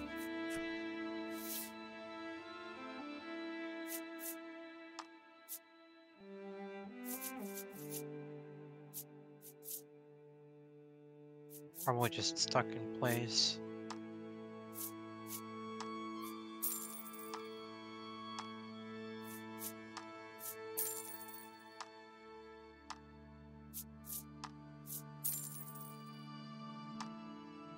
No. No, he seems to just have vanished now. Sick. Okay. You know what? I'll worry about that quest later.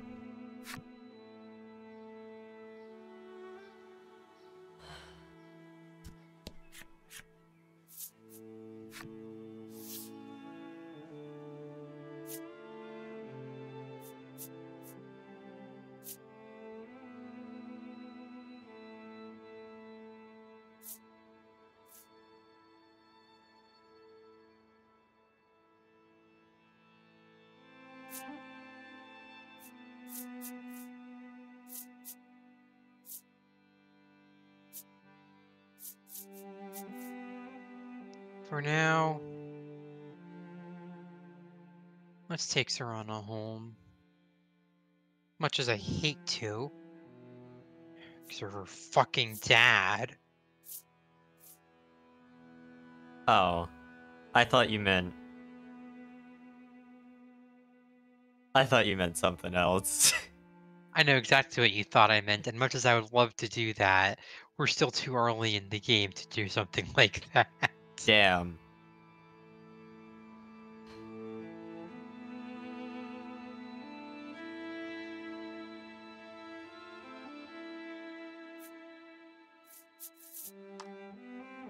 Yeah.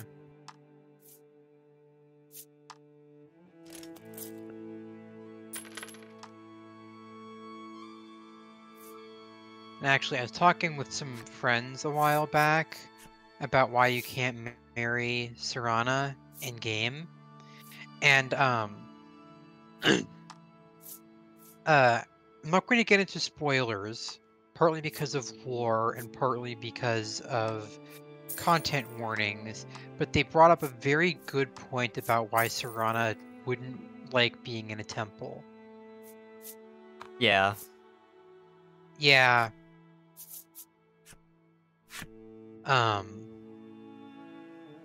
And yeah, it makes sense. Honestly, I'm fine with that.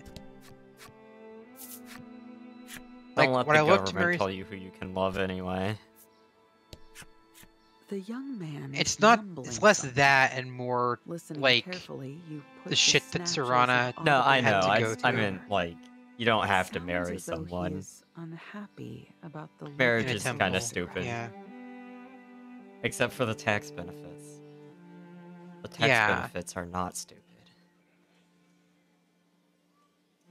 Apparently, The tax said benefits are aristocrat benefits. is monopolizing the tinder water supply and reaping massive profits from But it. yeah, no, someone made a very good point on You ask why the lad about Polka, and he answers quickly, he ran Serana off toward the wouldn't pet shop. want to, go into a temple. Yeah. And I agree. And honestly, I still love Serana. She's my beloved, and even if that means we don't get married, then The wise I'll old woman still love offers her. cautionary words. You'd Besides, best you can be careful. Polly. The flame primal dwells I could still in the marry lake of Ayla. fire. If I wanted You to. ask the woman about Polka, and she replies, "Why, he and I were speaking until just a short while ago." He's probably still Exactly. nearby. You thank the woman and take your leave.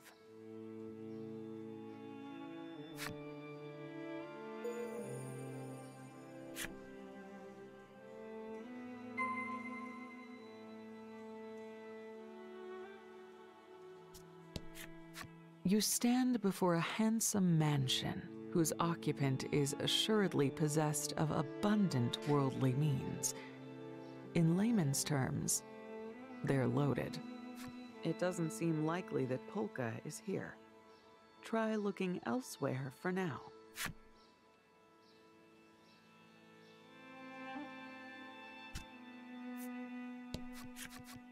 You locate Polka in a state of considerable excitement as he observes a burning pond.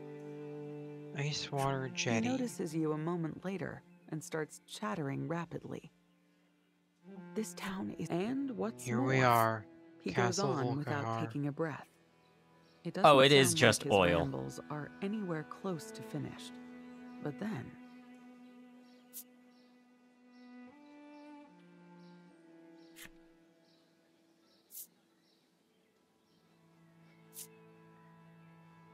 Suddenly, the sound of children weeping reaches your ears. It sounds like it's coming from a back alley. What is it, Serana? Are Maybe you alright? go and check on things?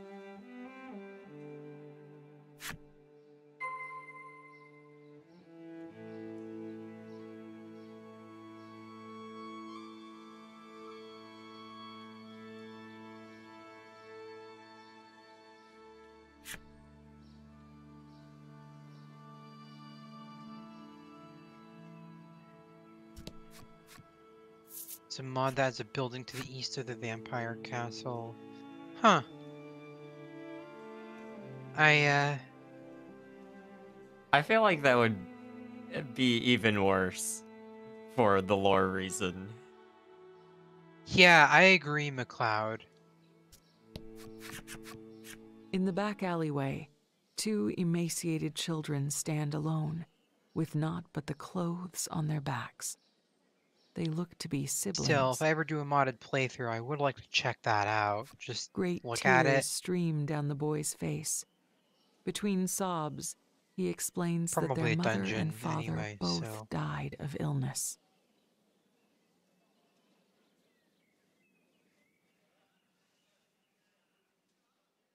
Orphans. not uncommon in big cities like this. Ligol, Maybe you something can DM akin it to me a later, vice McLeod. grips your heart, and you wonder if there is some way you can help them.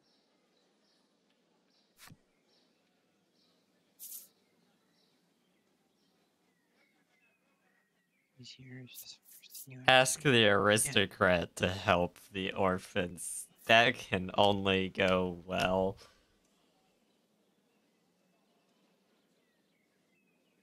Yes, Harkon. You rummage around in your things for some food to give them. Alas, you have nothing that could Fuck fill their tiny you. bellies. You also remember that you're God, I starving fucking too, hate Harkon. and your stomach rumbles in All my displeasure. homies hate Harkon.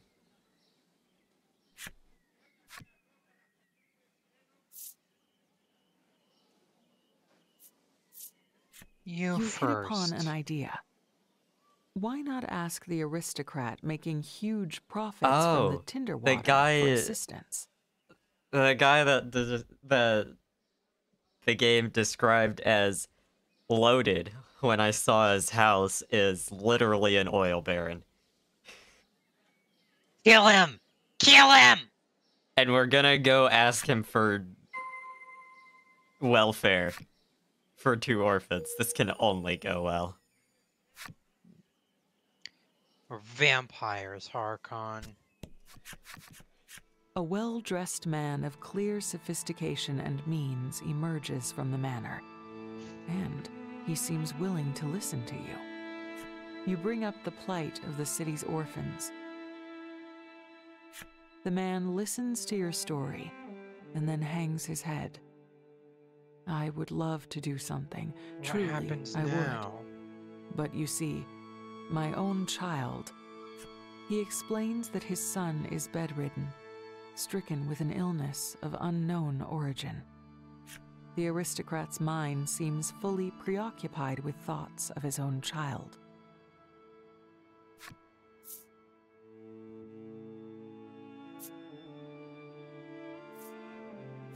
At a loss, you I'm a look werewolf. over at Polka. What will happen if I accept your gift? He catches your glance, and then offers to examine Oh. the Polka explains just that get he that. has some medical knowledge, and the man And practically if I want to leaps on remain a him, werewolf? desperate enough to cling to any ray of hope. It looks as though Polka will be performing an impromptu medical exam.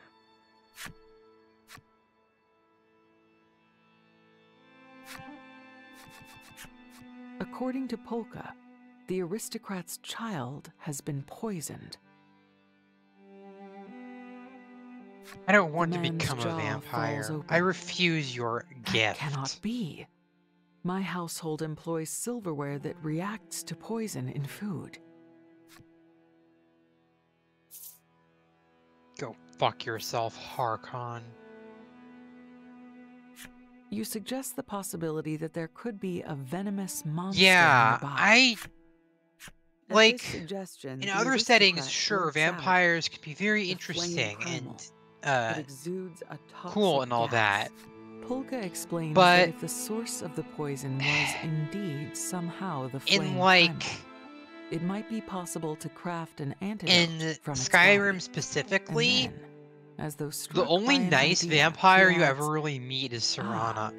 and perhaps I- as a you thank gotta you for my read doing so, we Ritza. might discuss Welcome, aid welcome, for the raiders. poor Elio. orphans of the city. Fun ride? I'm fucking stupid. I'm so used to calling you Elio that I forgot your username is literally Story Bunny Boy, and I just got confused about the bun raid part of the raid message. I hope you've been doing well.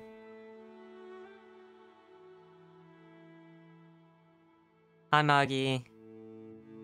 Hey, Maggie.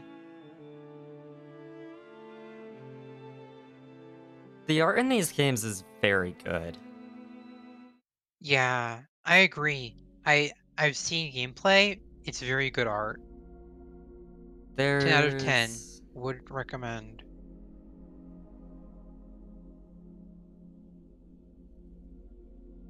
So far, I think I still like the art in the first one the most, but I am only barely into the last one.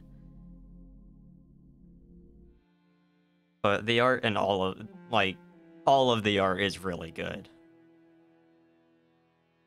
Yes, of course. I really like Yeah. their style. Seeing the aristocrat's immediate response, you can't Yeah, help but be astonished by I don't know, Polka's McLeod. wisdom I still and haven't negotiating finished skill. watching the Castlevania. Oh, what were you streaming, Ilya? You just said you were going to sleep. I can read. Thank you for the raid. I would be surprised if... Shit, I can't remember his name. The guy that does the art for Nier since the release of Nier Automata does not draw noses.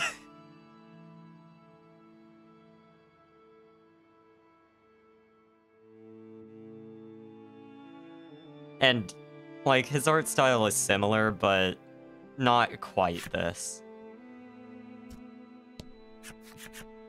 Upon leaving the manor, I do kinda Polka see... explains, with no small amount of pride in his voice. That would be Maybe why the the world swords look situations so indicate similar that to the flaming swords in primal is in the Drakengard. lake I of didn't fire realize it to was the same artist. northwest I thought of that the was city. just like... It is a Yoko Taro game. I thought that was just Yoko Taro.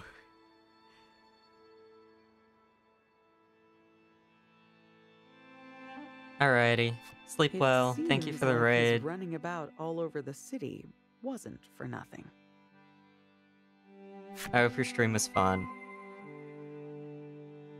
Honestly, don't play Drakengard. Look up a playthrough. Don't bother playing it yourself. Maybe play Drakengard 3 on an emulator. That one's fine. Not on a PS3. Don't play Drakengard 3 on a PS3.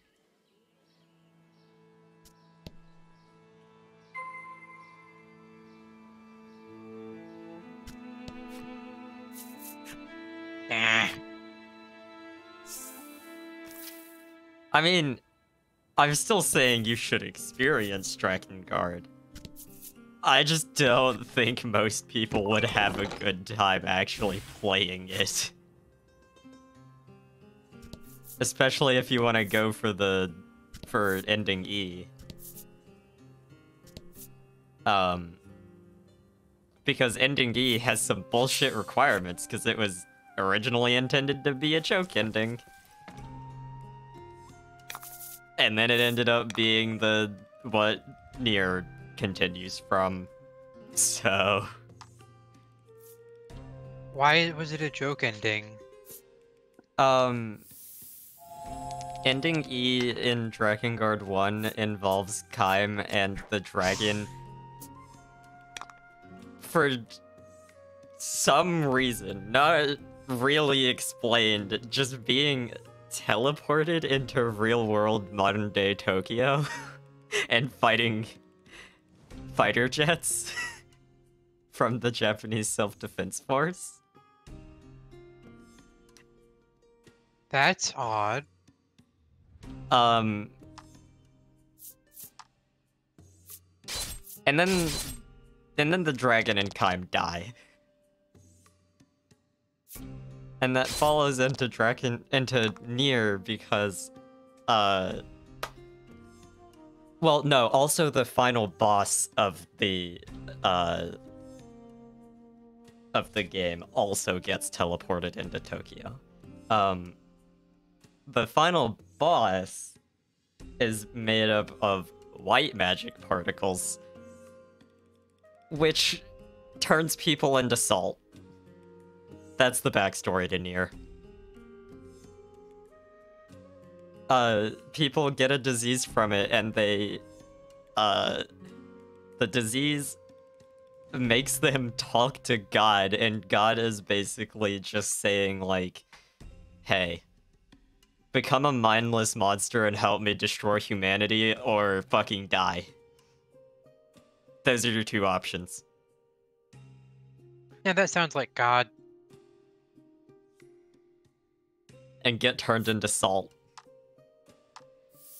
And the dragon is made of red magic particles. And that just gives people magic. There's no downside to that one, that you just get magic out of it.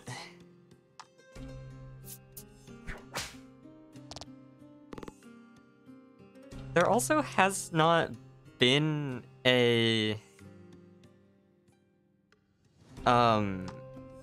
like, it's vaguely implied that the monsters that God turns people into is the same thing that the enemies in Drakengard 1 are dealing with. But it doesn't explicitly say that, it's just kind of vaguely hinted at by the fact that all of the enemies in Drakengard 1 have red eyes, and... Oh wait, no, never mind. The red eye beast was one specific instance of it in Nier. Never mind.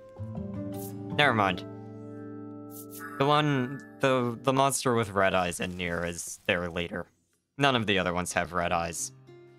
I'm just remembering wrong. It's vaguely hinted at, but not, like, explicitly stated. Which also means that none of the games in the series actually directly involve dealing with those monsters or the white chlorination syndrome that turns people into salt. Damn. That's just kind of in the backstory. See, Polka warns, don't breathe That's- too deeply here. The very air I'll be could honest, be yeah, that noxious sounds like a poison. Yoko Taro thing.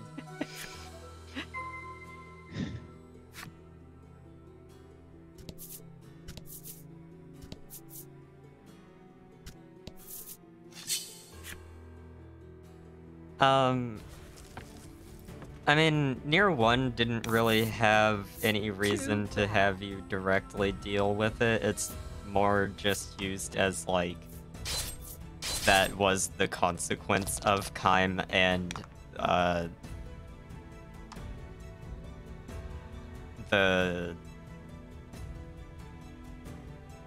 forget what the final boss's name was. It was kind of just used as the consequence for Kaim and the dragon and the queen beast being teleported into Tokyo. And then also that leads into, like, the justification for the things that happen in Nier 1 that you don't find out about until the very end of the game and the last few endings specifically. And only if you read the lore documents as well. They don't really go into much detail about it. You just, like, in the middle of the ending sequence, you get access to a bunch of lore documents that you lose access to after you finish the game and start the next route. And that's the only place it really goes into detail. Huh. Go figure. Everything else is just like there's a part with the memory tree that talks about the beasts and the white chlorination syndrome, but it doesn't actually say like that's actually relevant. It just says that that's a thing that people dealt with. That's some Spriggan you don't think you've seen before. That McLeod was a Spriggan Earth Mother. They're actually not that common. So I'm not surprised you haven't seen one. You usually only get them in random encounters too, so... I love trying to keep track of Drakengard Nier lore and, like, half of it being in fucking stage plays and short stories that have never been officially translated. Even after the series got super popular. Yeah.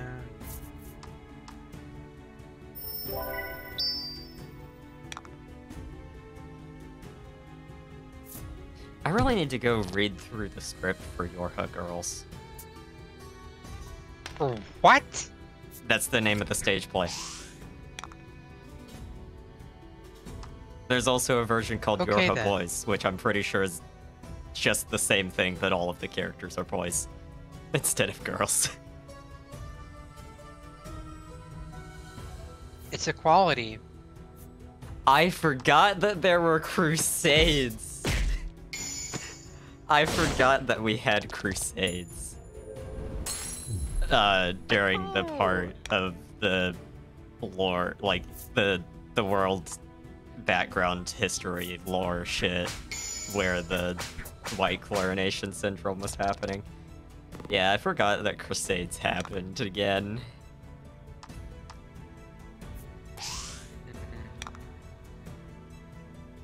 I think specifically, like, the goal of one of them was to find and kill the Red Eye Beast that was leading the rest of them. And they did. And then God just made another one.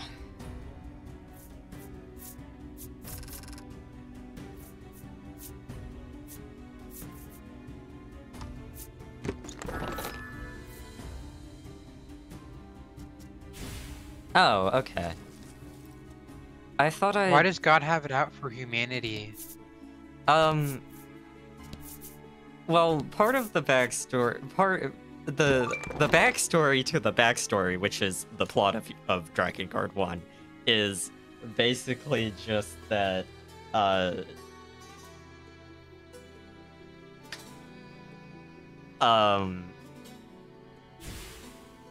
there was a cult that was trying to cause the apocalypse, and they got close enough that God just fucking gave up and said, I'm just gonna kill all of you.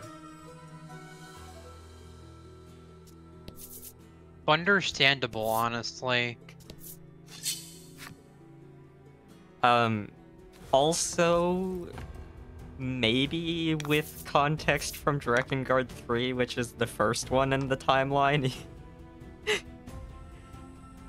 Because the timeline is a fucking mess. God might also actually just be a flower that really wants to kill humanity.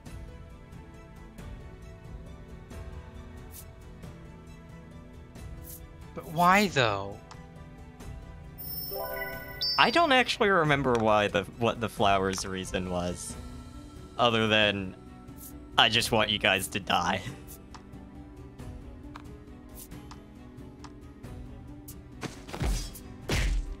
Oh my god, will this dragon I also just fucking remembered. land? I also just remembered the flower in Nier 1 ending E, kinda like Drakengard 3 came out after Nier 1. Wait. Slow down. So, are you saying that God in Nier is just Flowey from Undertale? Might just be Flowey from Undertale. I don't like that. I think you're right, McLeod. The flower wasn't introduced into Drakengard Nier lore until Drakengard 3, which came out after Nier 1, and Nier 1 ending E has a giant flower.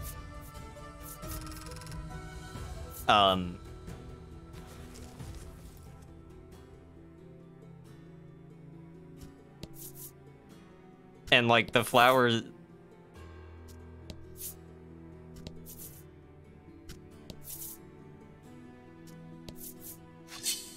Nier lore is so fun.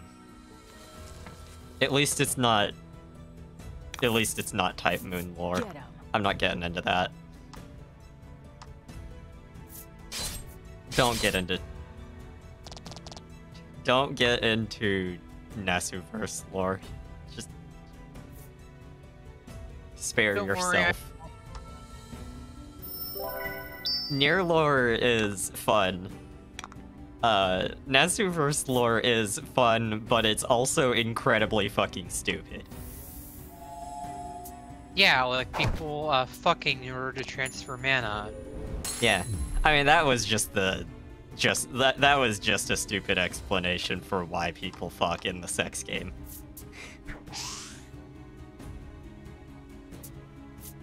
Pretty much. And somehow the descriptions of food, from what I have heard at least, are somehow hornier than the actual sex scenes. Well, they supposedly, anyway, didn't actually want to make a porn game. Which is why the game is focused on basically anything except the sex. Like, the majority of the game that checks out. The majority of Fate Stay Night is actually just about mages being awful people. It's just about mages being shitty people, and also King Arthur being a trans woman. Okay, so King Arthur being a trans woman is base, but also, like, why did they have to add sex parts to it? Sales. That's it. Yeah, that checks out.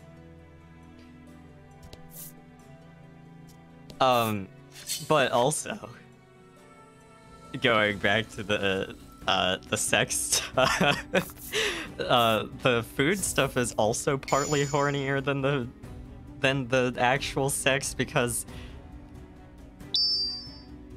the sex stuff just does weird shit. Like, one of the sex scenes with Artoria has Emiya having a vision of a red dragon while... I think you may have mentioned this to me at one point. Yeah.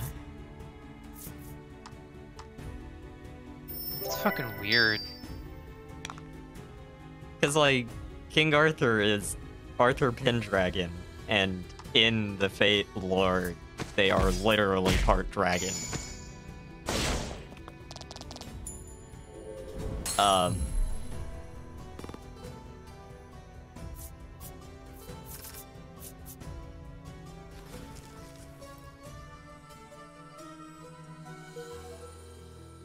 Also, Fate lore, Nasuverse lore was already really fucking dumb in Fate Stay Night. Emiya's story is so fucking funny. It's also really depressing, but it's also incredibly funny. I think I remember parts of it. I watched the Unlimited Blade Works anime. Yeah. Then you would have the context for what I'm talking about. The dude's body is literally made of swords, and his magic element is sword, and his origin is sword. And yet he's an archer! And he's actually a mage, and not a swordsman or an archer, by the way. That was part of the Unlimited Blade Works. No, we're not talking about Gilgamesh, McLeod. No. Gilgamesh can stay in his corner. Emiya, like, when he's, like, starts actually being really serious about trying to kill other younger Emiya, starts just using magic, and he says, yeah, I'm not actually a swordsman or an archer, I'm a mage. But I use swords, and my class is archer. I'm a mage, though. Fucking Fate Stay Night. What the hell? Also, I don't remember how much Unlimited Blade Works actually goes into it, but his bow and his arrows are made of swords, by the way. Of course they are. His arrows are just swords that he shoots with a bow after making them look more like arrows.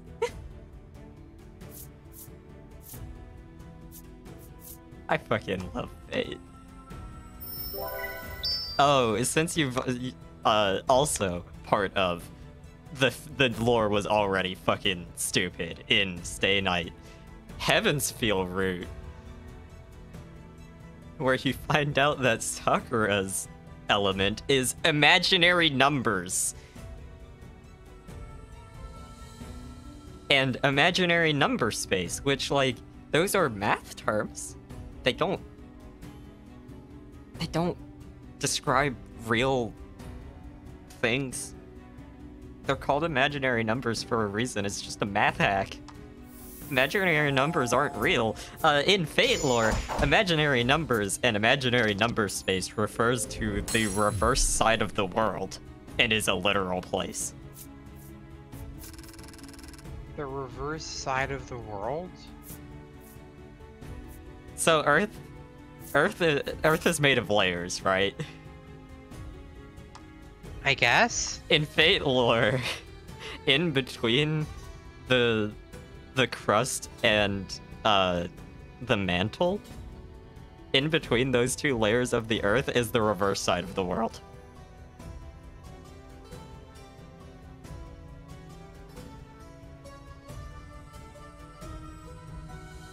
Where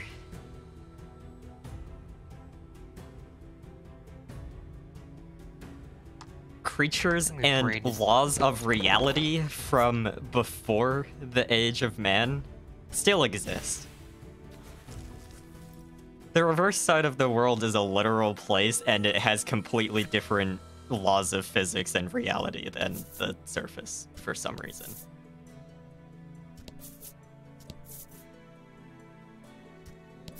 Mother. Why? Why? Why? 'Cause, I like, don't. Why? before Mesopotamian civilization, before human civilization, gods were real things and, like, monsters were real. I knew and that. all of that in Like, Fate lore. What happened was... I played most of. Yeah. Oh, go ahead. I was gonna say I've played most of the first act of Fate Grand Order, like up to, I think I got up to Solomon before I got burned out, and then I never went back to it because I realized I was an at-risk individual for gambling addiction. Yeah. So I know some of this stuff. Yeah. But yeah, the Babylonia section, like right before Solomon, explains most of that. Where, like, originally Earth just had, like, fantasy shit and magic, and then for some reason mana in the air just stopped being. And then we gods never died. get an explanation for why there stopped being mana. I don't remember. I don't remember if there was actually an explanation. Oh. I have a vague idea. I have a vague feeling that it's related to the aliens from the meteor that are relevant to Attila the Hun's backstory. I'm not explaining that. Okay. Wait, weren't those the same aliens that created Quetzalcoatl? I don't Or remember. am I I didn't play misremembering? Brazil section. Oh, I know she wasn't in. No, she was was in Babylonia. Right. I don't remember. I don't remember really anything about Quetzalcoatl and Fate lore. Probably for the best, honestly. It was. Oh, also, I am gonna mention related to Attila the Hun. She's also just an incarnation of the Greek god Mars. For some reason. That checks out. They just Yeah, decided that's- to that's attach just Greek me. myth to Attila the Hun.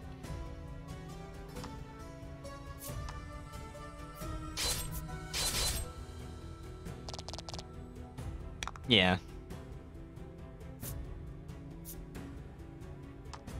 I'm not even gonna question it.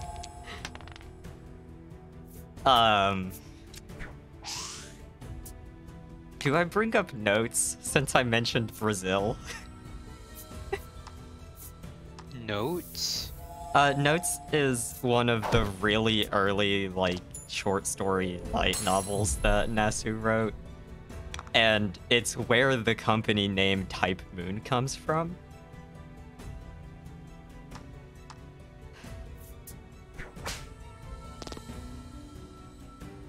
Oh.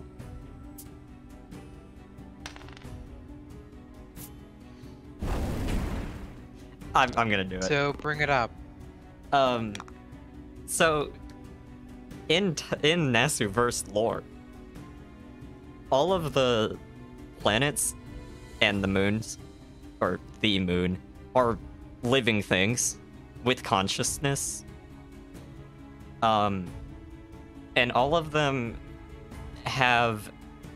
planets have a type, which is the strongest creature on that planet. And they usually go by the title Type something.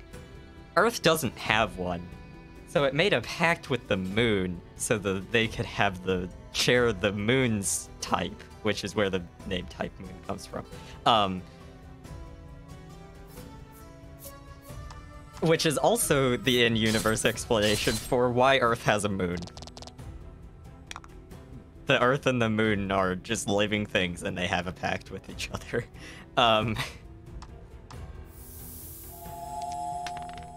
But in notes, usually, like all of the planets, all of the life on a planet is like directly connected to the planet's life, the conscious planet's life. And when the planet's consciousness dies, everything on the planet dies too. But humanity is special. Also, maybe relevant to Stay Night, that's also where the differentiation between the Counterforce, which is what Archer Emia is from, and the Throne of Heroes is from. The Counterforce is... I hate to interrupt you, I just got raided.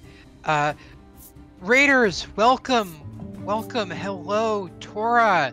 Pan, welcome in. Thank you for the raid, Tora. Let me give you a shout out. How are you? How is your stream? What are you up to? I must apologize in advance to the raiders on Callista's stream that I am in the middle of an autism rant about Nasuverse lore. I'm sorry.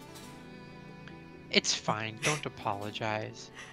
I mean, just because Nasuverse lore is fucking stupid and a mess, and don't get into it. It's not a good idea. Your EP, Tora? Okay. Go get some good rest, okay? You deserve it. Lethal Company and Baldur's Gate. I need Sounds to play fun. more of Lethal Company. Thanks for the hydrate regime, by the way, Ben the Unlucky. I have hydrated. Hells yeah, hells yeah. Welcome in, Raiders. For those of you who do not know me, I am Callista Dragonsoul, Warlock of the Source Engine. And welcome to the Astral Pathways.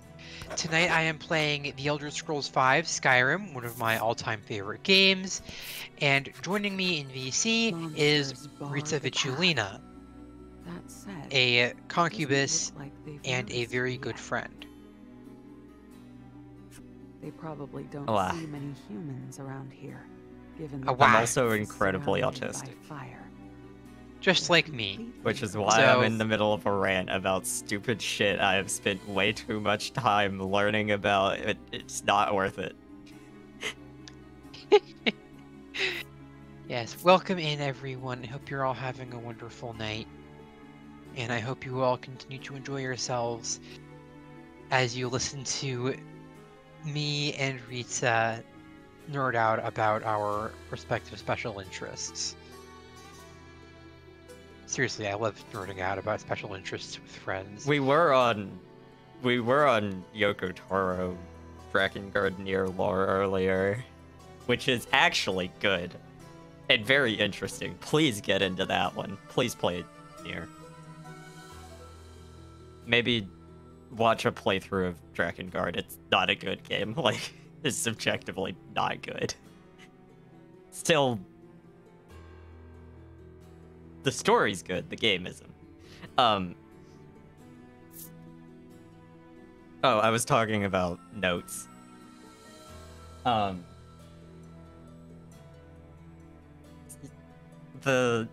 of the life on a planet is supposed to be connected to the planet's consciousness life.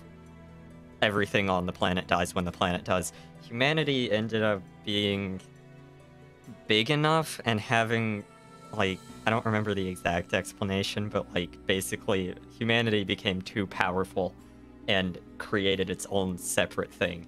And in Stay Night, the counterforce that Archer Emia is from is like the planet's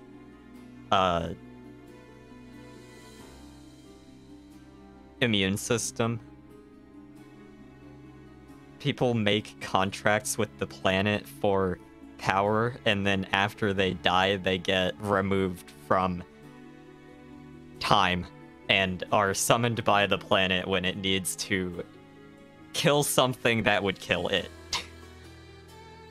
The Throne of Heroes, which is what almost all other servants are from, are humanity's version of that, where, like, human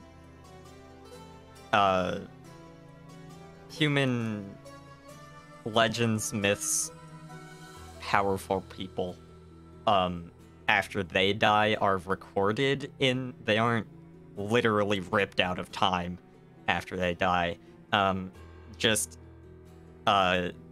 They are recorded in the Throne of Heroes, and then the Throne of Heroes is separate from time, and people in it can be summoned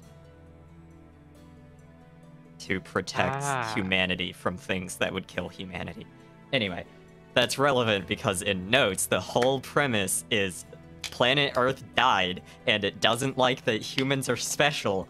Things that live on Earth are supposed to die when it does. So it calls the other planets and was like, send me your types. Fucking kill humanity, please. Just out of spite. That's fucked up. Oh, actually, type Moon is also relevant to Tsukihime, because the type Moon is vampire. It's just vampires. One specific vampire, but type Moon is the origin of vampires, and they're all related to it. That specific vampire being Arcruit. Yes. Sort of. So you're telling me that that's why Neko Arc is so powerful?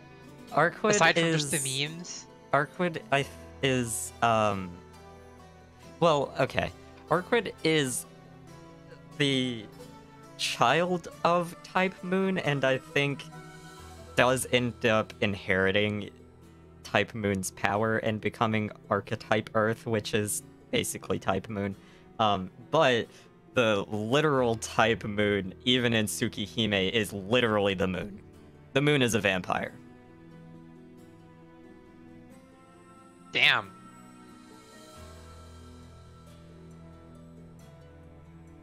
That explains a lot.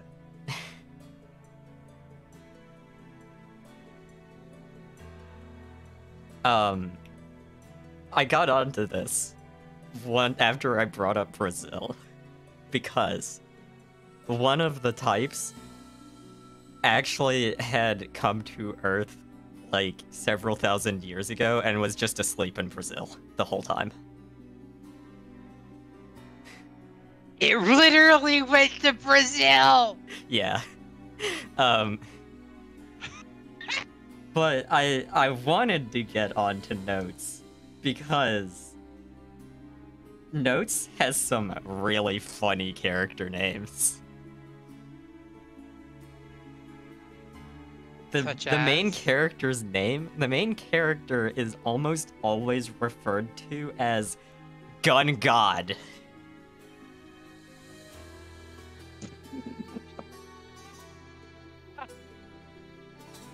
You're joking. No, I'm not. Gun God is the last unmodified human in the world of Notes. Wait, unmodified? Most humans in, or I guess all except for Gun God, are,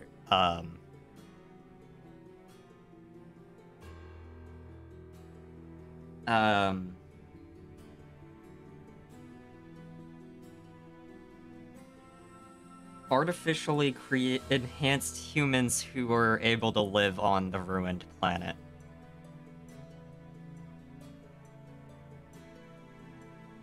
They're just the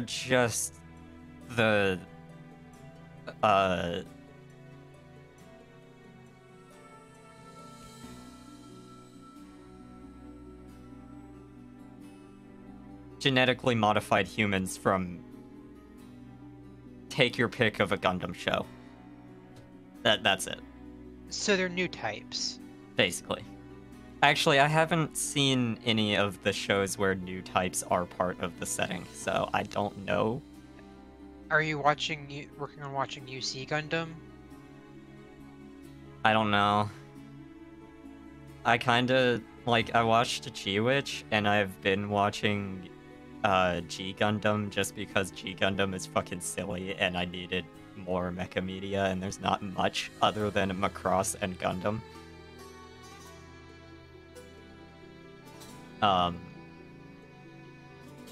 I've only seen G-Witch and Double O, and I'm in the middle of Seed that I'm watching with one of my partners just to make fun of it. Seed is not good. Gundam Seed is fucking garbage so far.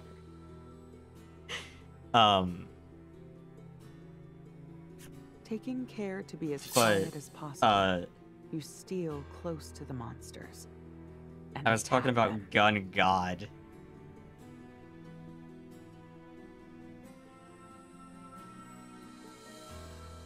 Yeah. And Notes. Yeah.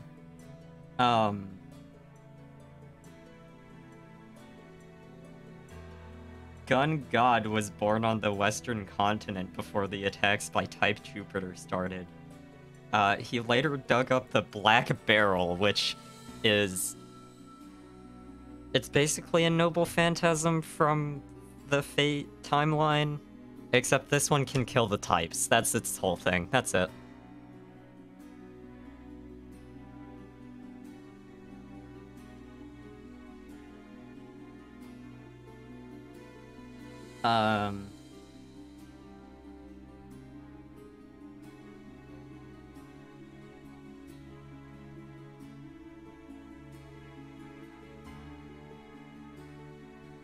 I forgot about...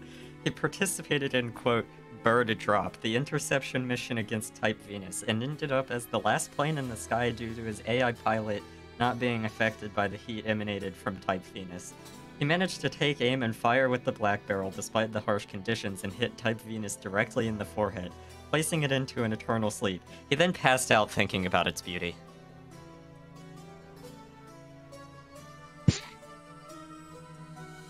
Yeah, that sounds like Type Moon lore. Yeah. This act gave him a reputation in the sarcastic nicknames Gun God and God Imitator, though he simply shrugged it off as luck.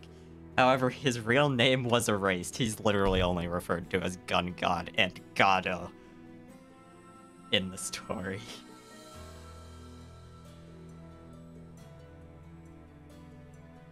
Huh.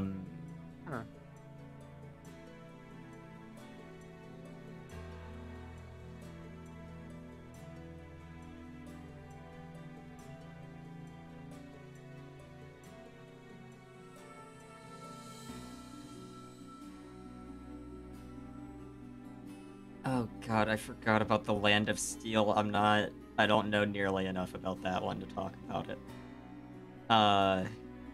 Oh, actually, also, since I brought up Brazil, I mentioned I have not played the Brazil section of Fate Grand Order because either the most recent or the second most, one of the most recent sections of Grand Order takes place in prehistoric Brazil.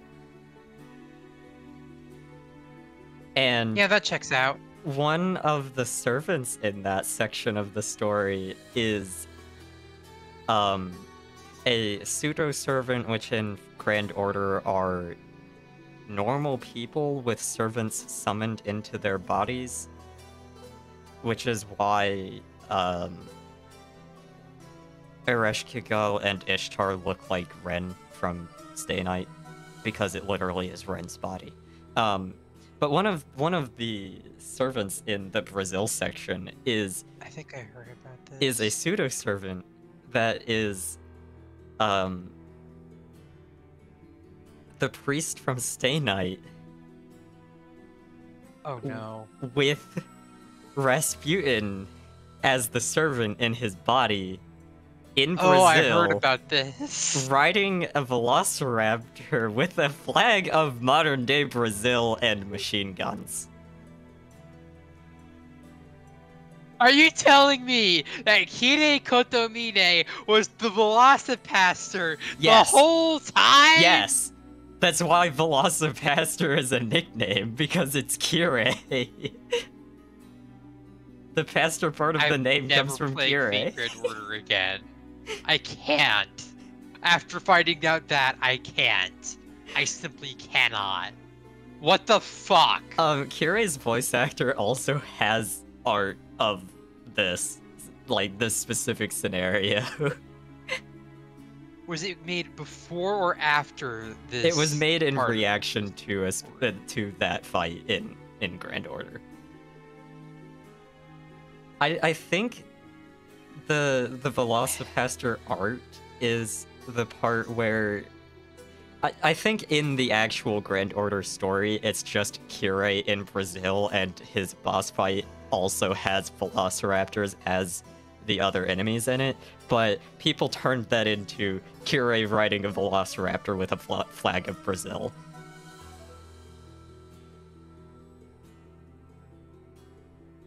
Yeah, that checks out. Also, I need to, since I've brought up Tsukihime and now Brazil Grand Order, the protagonist of Tsukihime is Shiki, who, Shiki Tono, who has Shiki Nanaya inside him, and the antagonist of Tsukihime is Shiki, in all caps. In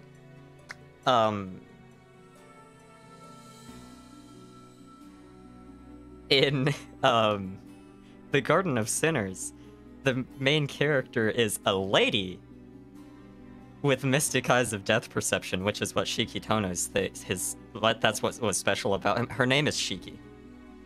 The lady with the mystic eyes of death perception in Garden of Sinners is named Shiki.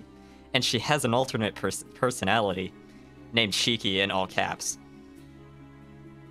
And then she has another alternate personality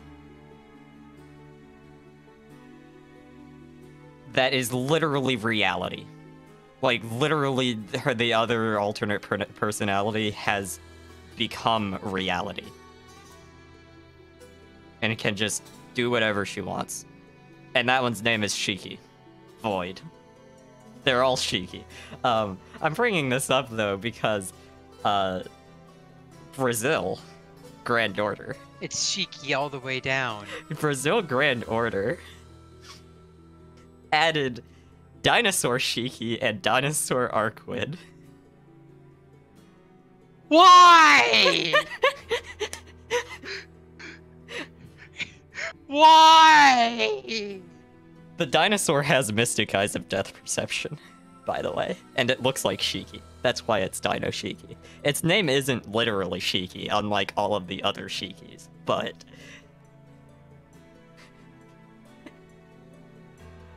not sure if I want to kill someone or might. I need to kill find the myself. video. I need to find the video where I found out about this.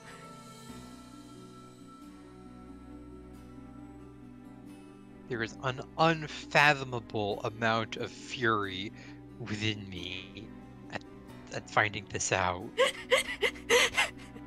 This is in the same fucking section of the story where fucking Kirei riding a velociraptor with a flag of Brazil is. Of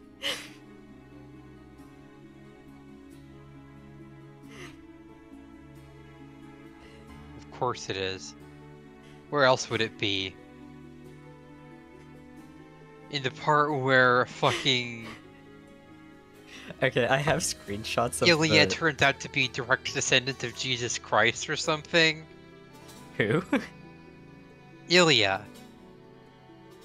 I don't think so. I You feel say like I that would've- like you, that's the thing that happened. Please Naziverse tell me lore I'm is wrong. fucking stupid. I can't, like, completely rule it out. That does sound like something that could just happen. Because Naziverse lore... No! Please! It wouldn't Please! be out of character. Please, Apollo! Please, I'm begging you! but, Don't hit me with the red ball! But I'm not... Don't hit me with the red ball! I'm not aware of anything like that.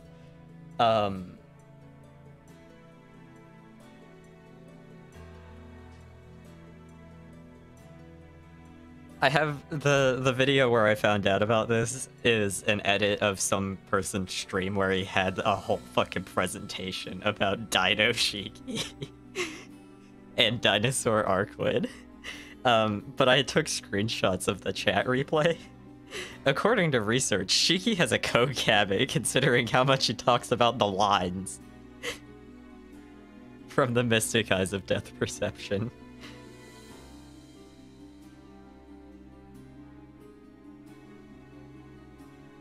Dinosaur Shiki is very heavily implied to be the dinosaur version of Shiki Tono because he has Mystic Eyes of Death Perception and his girlfriend is Archetype Earth, also the signature glasses adjustment.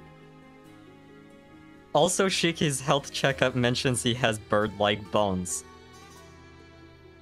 So yeah, considering Akia's inspiration was a T-Rex, I just know Nasu's been waiting years to make a Tsukihime dinosaur joke.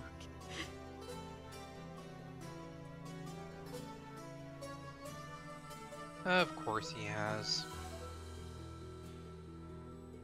Does Dino Shiki... Does Dino Shiki also do coke? Hi, Cherry. Hi, Cherry. Thank you for the raid. I'm sorry. I'm sorry that you decided to raid me.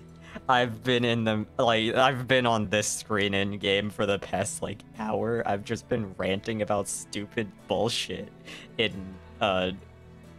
Fate and Tsukihime lore. And also Nier lore. But we got off of that a while ago because I started to say at least it's not Type Moon lore. And then I started talking about Type Moon lore.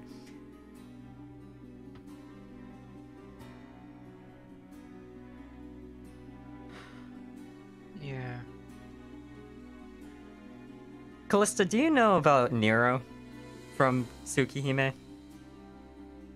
From Tsukihime? Yeah. No, I know about Nero from Fate.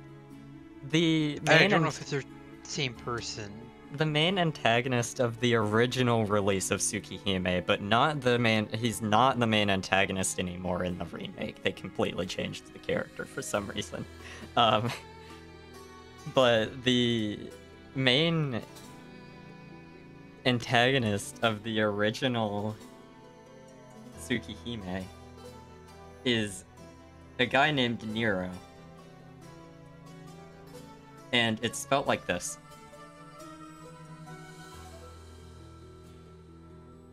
That does not spell Nero. No, it doesn't. His last name is Chaos. It's spelled normally. It's just Chaos. Also, So we're gonna kill Chaos, huh? Also, I don't know if you know about Neko Arc Chaos. Oh no. That's based off of Nero Chaos. Of course it is.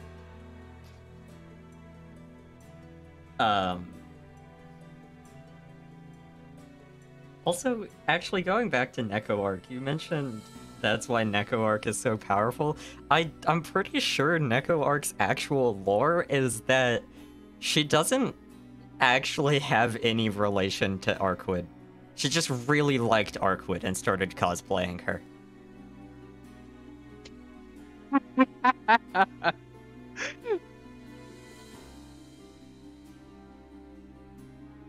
So then how is she so powerful? She's a shitpost character in a series that's already this fucking stupid. Yeah, that checks out.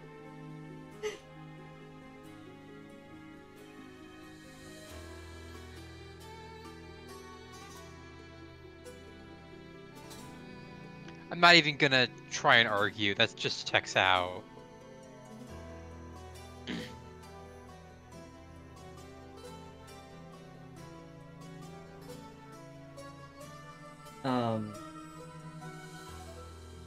Neko Arc is the second strongest character in Nasuverse after Magical Amber? Who the fuck is Magical Amber? That is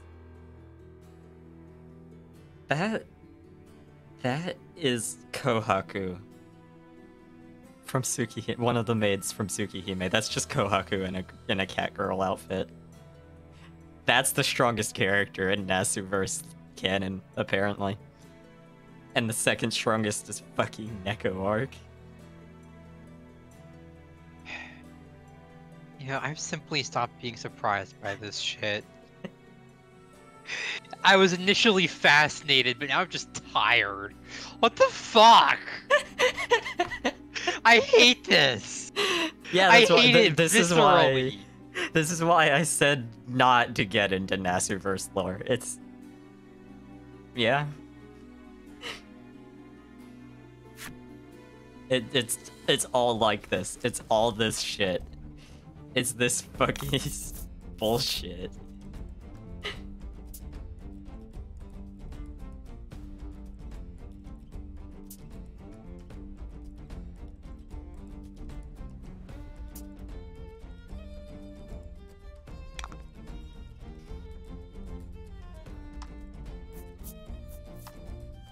No. Actually, One of these Actually. two probably has like a. please watch Fate Zero. Fate Zero is really good. I did watch Fate Zero. Maybe watch Stay Night, Unlimited Blade Works, and Heaven's Feel. Don't get it any deeper than that. Just Stay Night already has has a lot of the stupid shit in it. Just don't get me. You know what? Since you mentioned Jesus Christ earlier, I'm gonna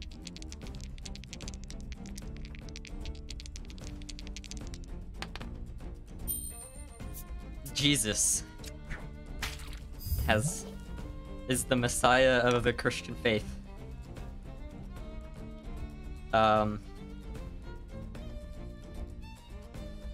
Appears in Fate Grand Order. Oh god fucking damn it! Who is he? Is he a pseudo servant? An actual servant? I think by the rules Sometimes of you the get setting, Jesus Christ would not be allowed to be a servant. How so?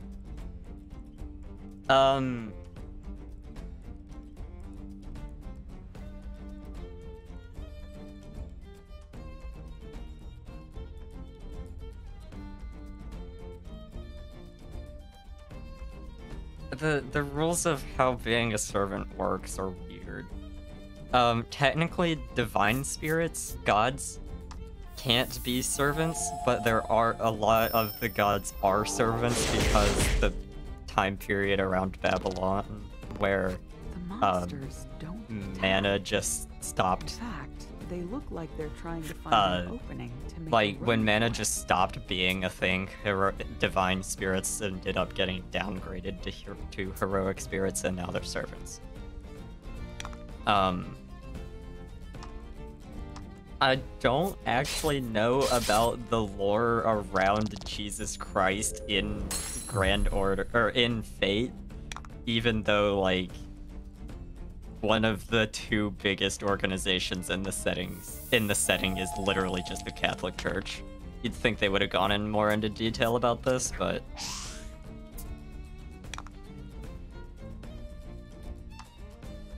Well, I'm gonna go do something stupid. I'm gonna pick a fight with two giants at once. Let's see if I can win. The family members section for Jesus on the Type Moon wiki says Father, God, parentheses, biological. And Joseph of Nazareth as his adoptive father. Which, I mean, like, in real world Christian belief, that is what happened, but like,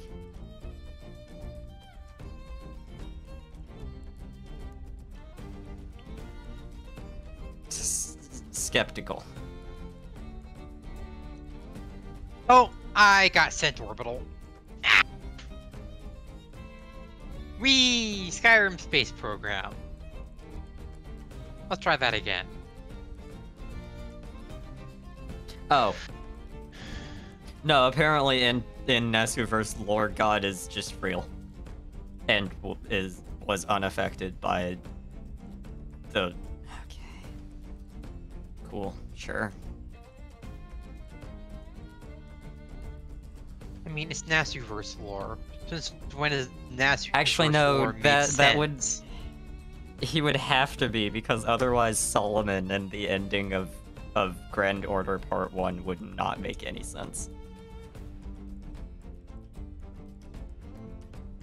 Actually, Grand Order in general just wouldn't make sense, because all of the main antagonists are literally demons. Led by Solomon. Because he has the rings that give him the power to control demons.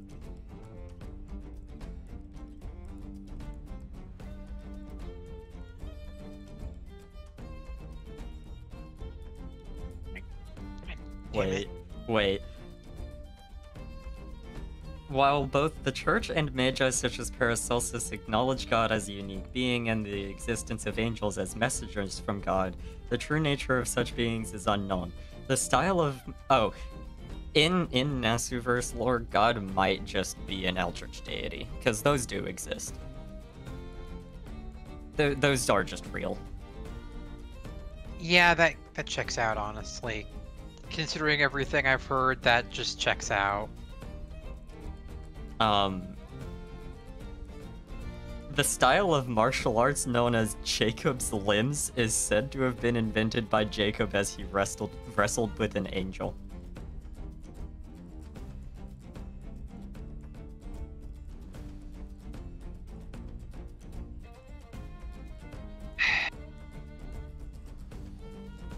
I'm gonna look up Quetzalcoatl since I'm on the wiki, and see if Quetzalcoatl was actually, like, did have anything related to the aliens from the comet that I vaguely mentioned earlier that I'm not getting into. The aliens from the comet that are very relevant to Attila the Hun's backstory that I'm also not getting into.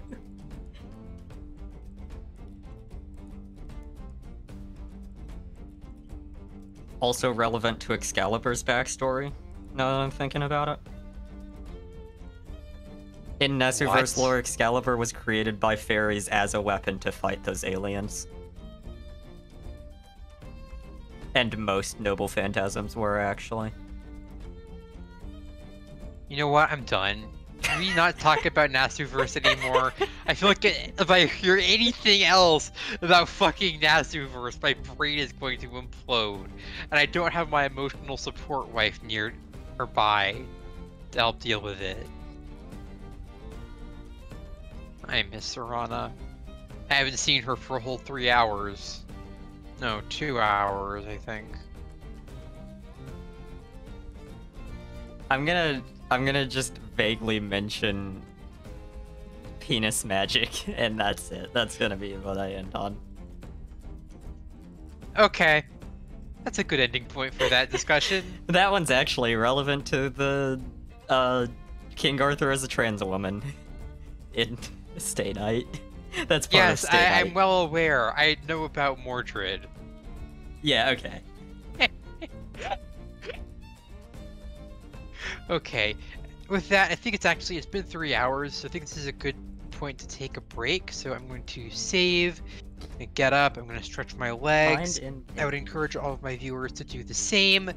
Also encourage Ritsa to do the same because we've been streaming for 3 hours, and I don't believe Good has taken a break. So, be right back, everyone.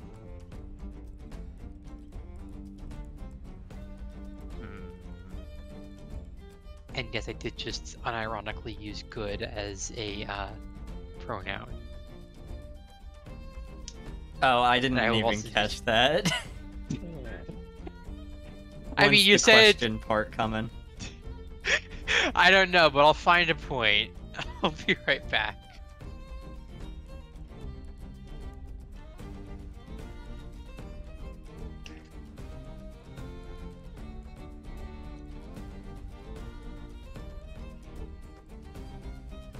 Wait, what?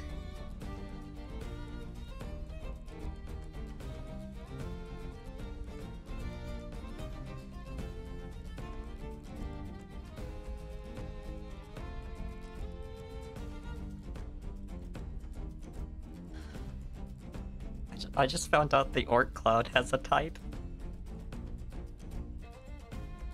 Its name is Ort, in all caps.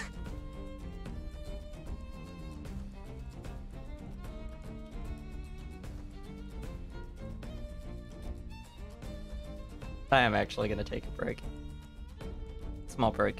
No. I'm back, by the way. I just found haven't out come back from the break yet. the Ort Cloud also has a type. Oh no. Its name is Ort, in all caps. Or. And it is one of the highest ranking vampires in Tsukihime. Of course it is. I also Okay, found coming out back- that the true ancestors, which are the actual highest, like, the very highest ranking vampires,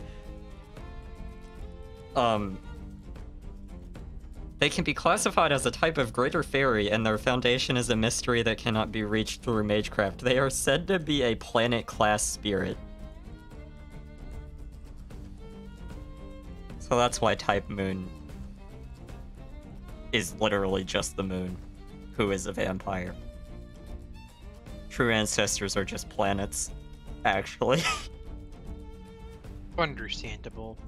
Coming back, returning in 3, 2, 1. And we're back! Welcome back, everyone. Hope you all had a wonderful break. Let us return to wandering around Skyrim. I just died from fall damage. I'm glad I just saved. It's like I have the heavy armor perk that's like half fall damage, but apparently that doesn't mean shit. Okay, yeah, Arquid is not the Type Moon. Type Moon is still just Crimson Moon, who...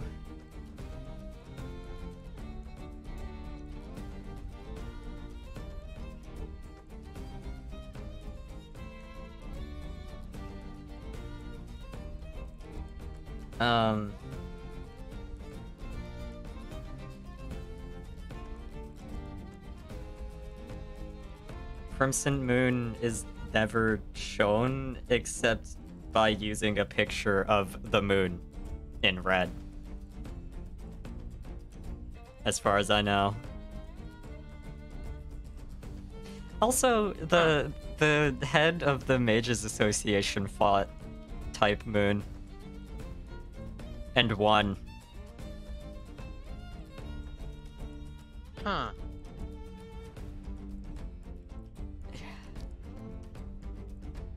So anyway, Skyrim has 2 moons, or Tamriel has 2 moons, and I don't know why it has 2 moons, or what the significance of that is, but I do know that the phases of those 2 moons dictate what form a Khajiit is born into. Oh. And that Khajiit can be like look just like house cats, but have like human level intelligence and insane magical ability. Yeah. It's also they're both moons are associated with Azura, I believe, and she's worshipped by the Khajiit as a sort of progenitor goddess to them. Nice. Because I think she was involved in creating the Khajiit, or was the one who made the Khajiit. I don't remember. It's been a while since I studied Elder Scrolls lore. I'm a bit rusty. OMG, hi Rusty. OMG, hi Rusty.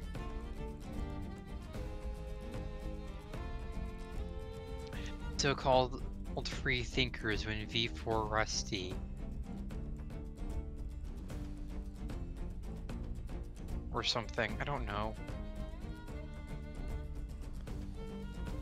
That's not what I meant to do. Thought I had a different shout equipped. I just accidentally roasted a bunny.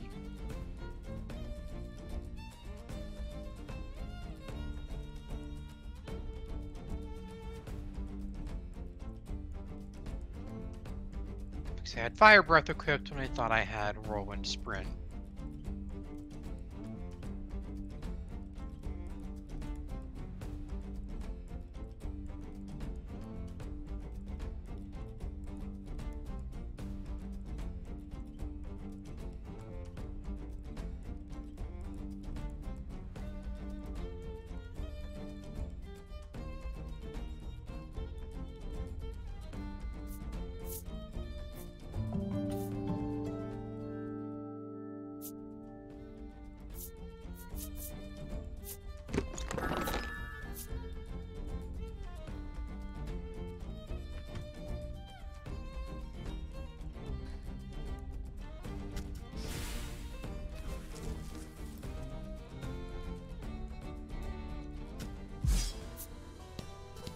Do I feel like fighting another dragon right now?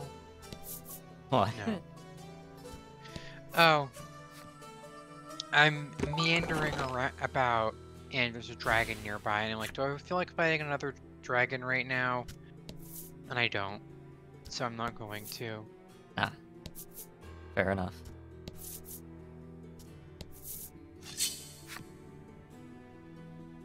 What's this? I couldn't find anything on Quetzalcoatl's page about Two the aliens. battles.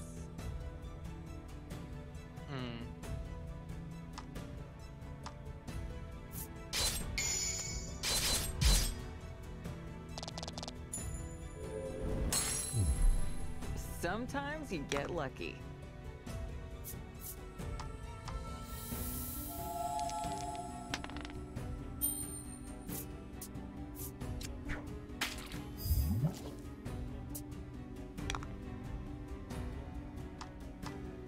I'm gonna stop talking about... I'm actually going to stop talking about Nassifer's lore now. Okay. How goes Voice I of did not Cards? end it on penis magic, unfortunately. Probably for the best, considering Twitch, but... I don't feel Fair like enough. tempting.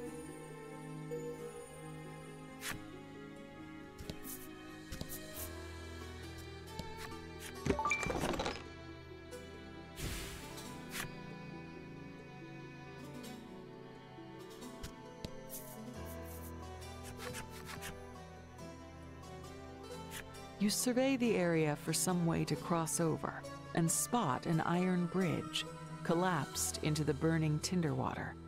Someone in a time-long Tinderwater. past built a bridge here, though it has since collapsed from the heat. Suddenly, an idea strikes you. Maybe I can use the steel primal's power to fucking- manipulate metal and make it so we can cross. Amulet of Talos. You decide to summon forth the primal's power and repair the fallen bridge. Unfortunately, the pieces left to you are so mangled that no one would rightly identify them as parts of a bridge.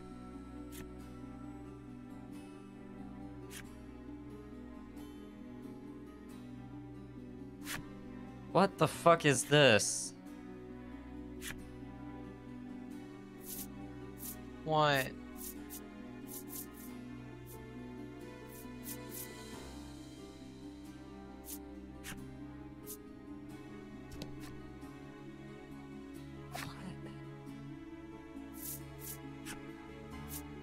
There's actual I puzzle think there solving might in be this a better one. way of placing that.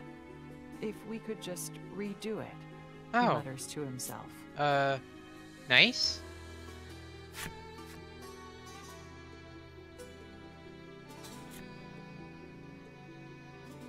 Is that a good thing or a bad thing? I just wasn't expecting it.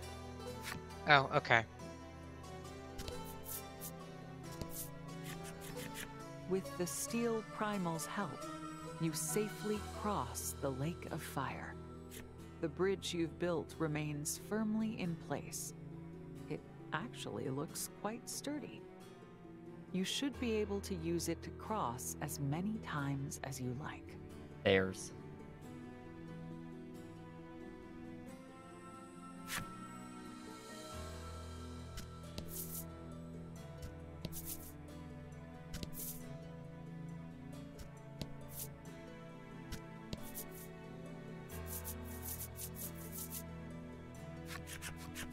As if crossing over a lake of fire weren't enough, your path is once again blocked by flames.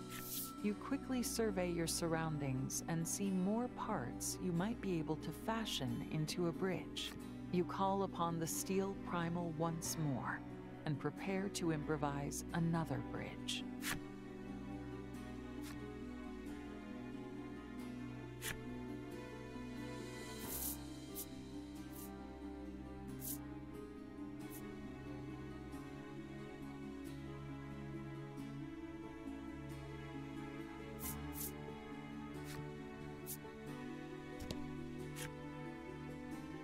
Heavy armor increased 69!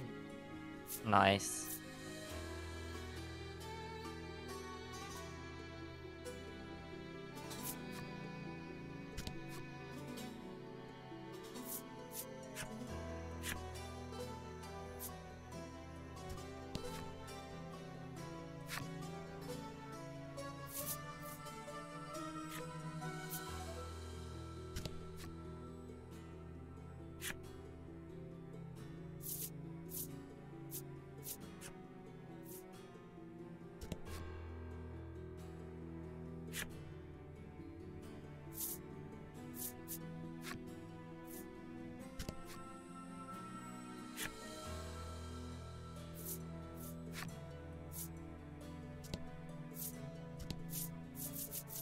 Come on. You've made it once again. But before you can celebrate, you're greeted by you summon the steel primal a third time and hope this is the last bridge you need built. But the pieces the primal hauls out of the Tinderwater don't look like they'll fit together. You look back at the bridges Also, that brought Rita, you I should here. ask you, Alas, does you've built me them too using well. good and question won't as your come loose pronouns from the bother you at rocks. all? So No. you'll have to make do. Okay, I found it funny. okay. Let me know if you ever want me to stop though, okay? Trawless, Okay. seeing the worry on your Last face, thing I'd want to chirps do encouragingly. is make you uncomfortable. Search. We will find. Ugh. Must be way.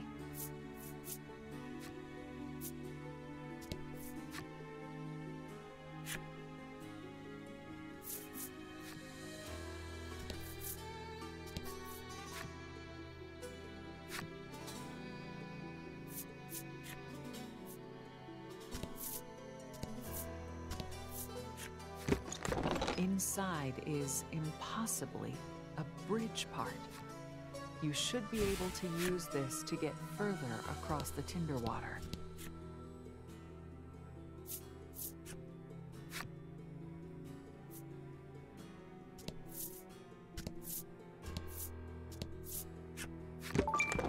Oh. That would be really helpful, actually. Ooh.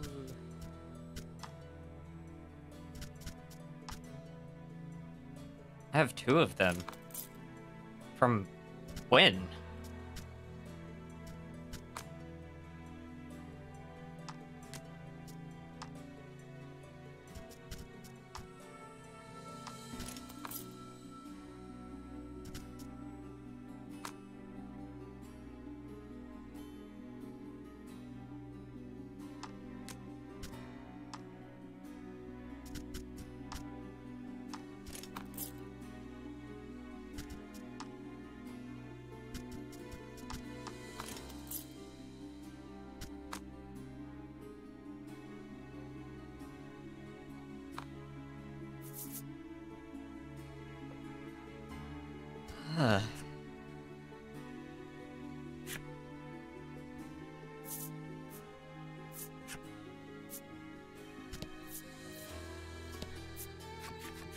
Trollis gazes intently at you. She's noted your mastery of the Steel Primal's power. She explains that ever since she was picked up by the circus at a young age, she's trained as a beast tamer. However, as she puts it, she has not managed to improve in the slightest.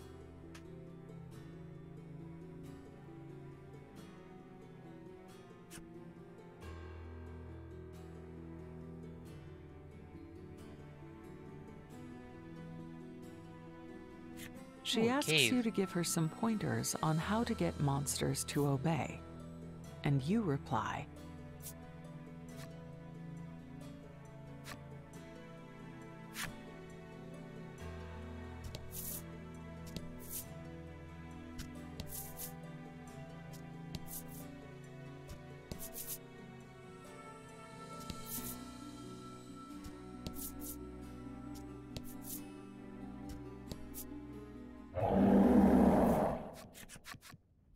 a massive monster wreathed in flames rises from the lake. This is, in all likelihood, the Flame Primal. Your party readies their weapons and prepares for a fight. Is that...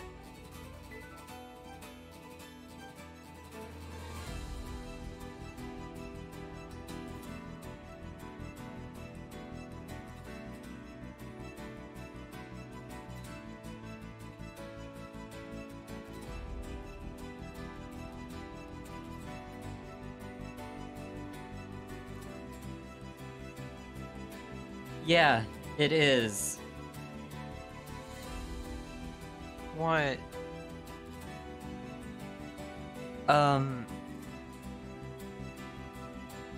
This card, the Fire Primal, its hands, that light, under it is, some text in the angelic characters from Nier. This game is just Nier. Oh, for the love of... This is just a Nier game. Either that or just they're reusing it, but I don't... If this is Yoko Taro... It is. Although it seems to just spell CAG, C-A-G?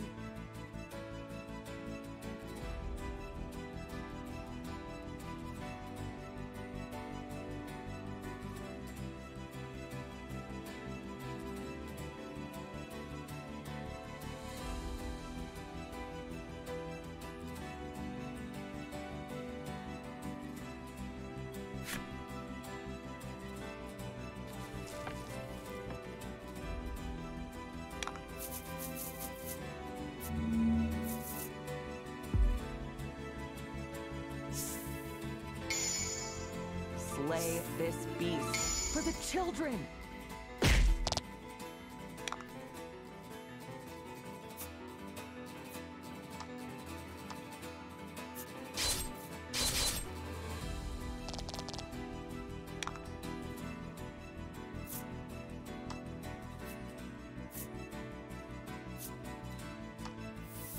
I didn't think to add my water skill to anybody.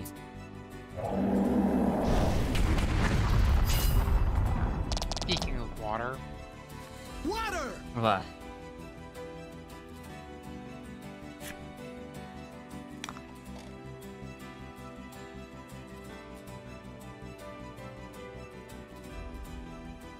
Oh, I did, actually. Add my water skill to someone.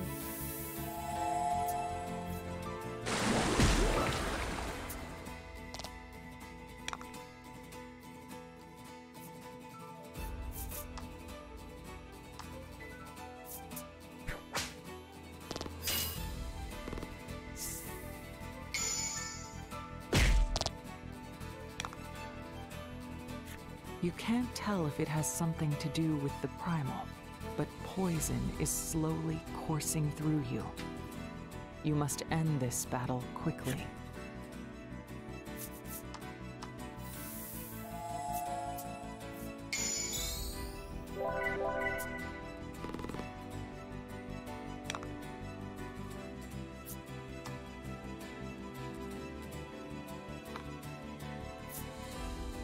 It's probably immune.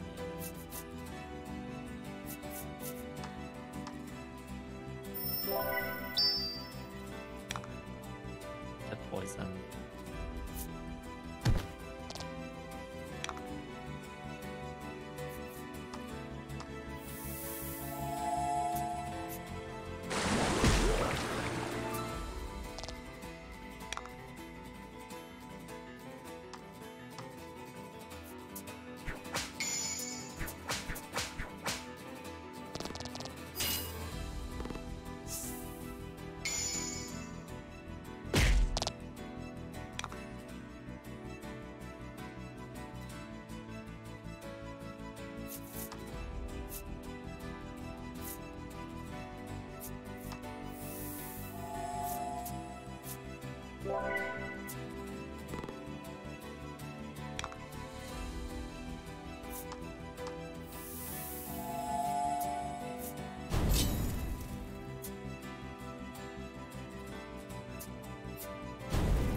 He's gonna die right here anyway, game.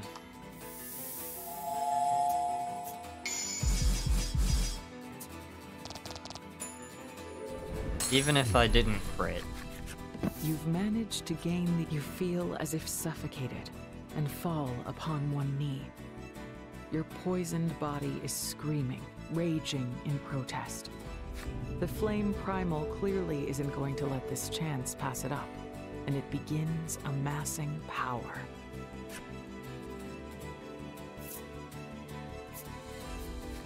Barely thinking, you go left, attempting to dodge the primal's attack. But your foot catches on something, and you trip and fall to the ground. You shut your eyes, believing this might be the end of you. Hey, there's a Nord tomb up But the here. pain you brace yourself What's for in- doesn't come. Oh, right, it's this place. You wonder what's happened, and open your eyes to Inside see. Okay.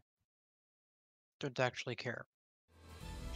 Trollis, you scream. She turns to you and gives a pained smile.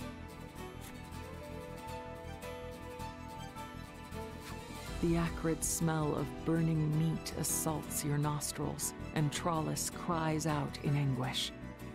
Still, she desperately musters her strength and pushes back the flame primal. Trollis has given you and your friends a chance. You stand, and together you and your comrades attack the primal with all your strength.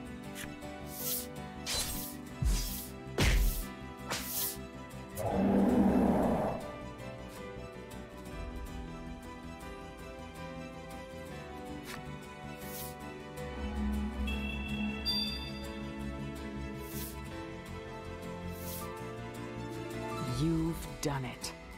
You've beaten the flame primal and sealed it within a These look like card. the quest locations. I'd rather not mess with it just yet. What's this? Runewald Temple. There's another entrance elsewhere.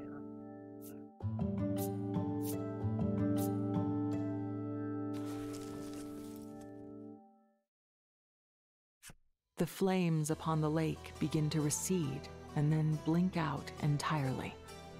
Perhaps because you've beaten the flame primal?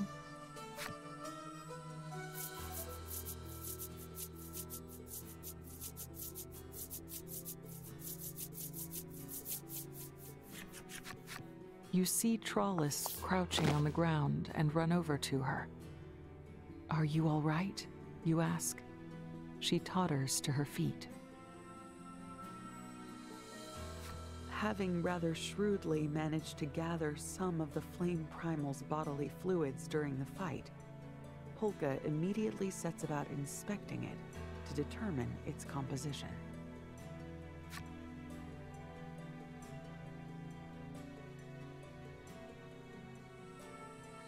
To the great surprise of all, he does not detect any trace of poison in the fluid. Could something else be the cause?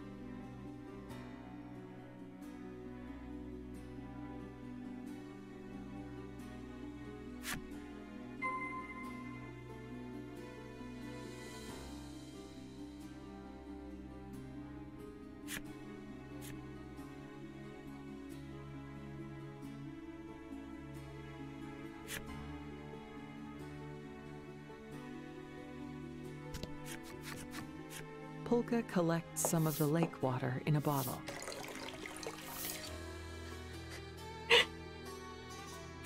He then busies himself dipping various papers and medicinal compounds into the bottle. At length, he makes a curious face. According to Polka, burning the water releases toxins that accumulate and can cause fatal harm to the human body. Hello, Pichu. Your party decides to head back to the City of Flame and inform the aristocrat of your findings.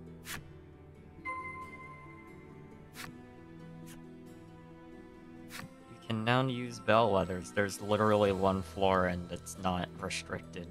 So, why would I? Just jump to the exit. Jump. Big leap.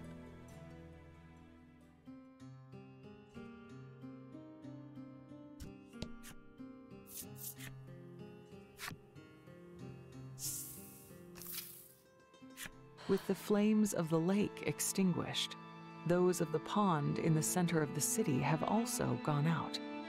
The people seem frantic to reignite the tinder water once I'm more. tired.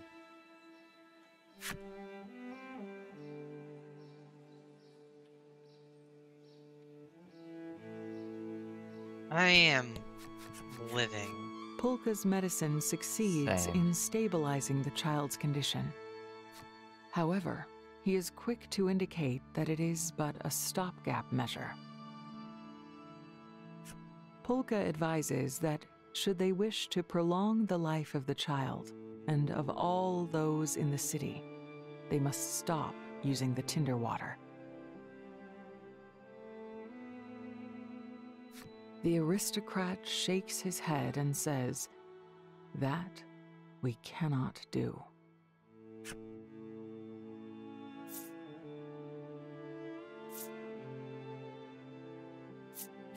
It would benefit your child too, you assert, but he shakes his head again, unmoved. He explains that the tinder water is the basis of all life here in the city. The city would fall into decline if they were to stop using it, and most of the citizens would be set adrift with no means of supporting themselves. I am in charge of this city, and I cannot stop our use of tinder water, even if it costs the life of my child.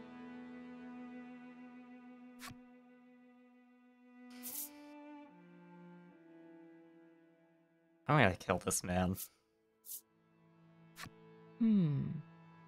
Trollis scratches her chin, clearly racking her brain. She replies at last, "No, no."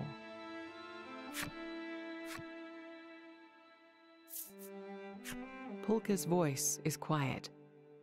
I cannot claim to understand how those who rule over others make their choices.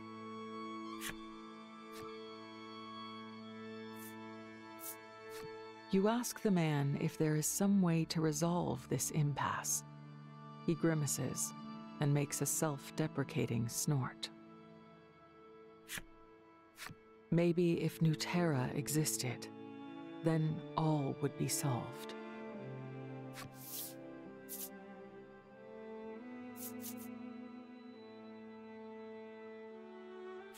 You ask if It Nuterra is fur is coming some out of kind my ears. I'm a place, fucking and Khajiit. Polka nods. Polka explains, Nuterra is said to be a Because that's one of mysterious the land lines that abundant you get with if you're a all manner of werewolf. resources. But they don't do anything to take into account being Khajiit. Yeah. So the guards will just ask, "Is that fur coming out of your ears?" Scholars And I'm just claim sitting it here like, exists "Yeah, beyond the I'm a river, to Khajiit. the Why are you hitting me northwest. with a microaggression?"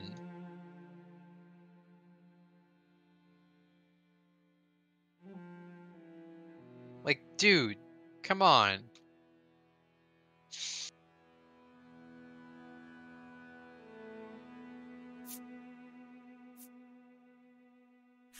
But none who go there ever return. With that, the man gives you a large amount of food and sends you away from the manor.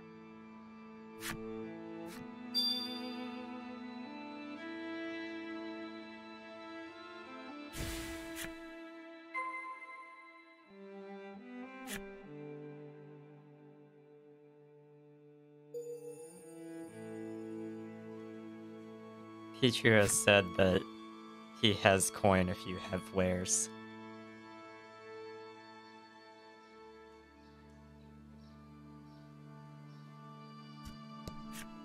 Callista.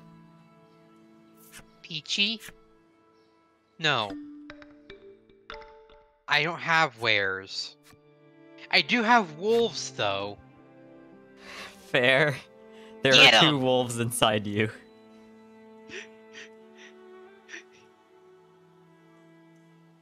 There are 2 wolves inside of you. One of them is gay. The other one is gay. I He am hands gay. You are it out gay. to the orphans. How did you get this? The boy asks. You explain that you received it Well, as actually, a I'm reward ace, from but the you know, aristocrat. semantics. I mean, Gay could. Wait, you told me Yeah, earlier it's- you wouldn't stop, but what? If I confuzzled you, I think I've confuzzled myself now that I think about it. Um, You're confused. I'm confused. Everyone is confused. shit, I don't remember what I was gonna say.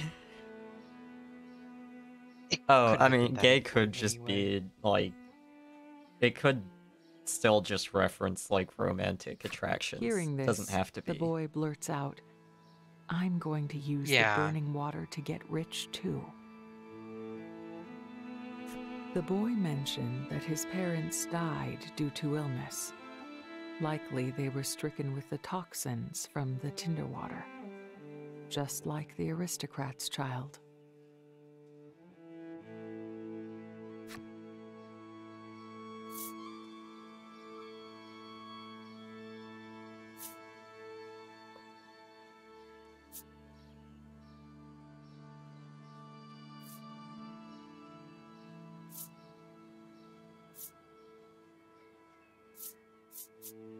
Also, I got ebony armor off this merchant. Hi, Holly. You tell the boy that the tinder water Holly. isn't good for him, but he replies, I don't care.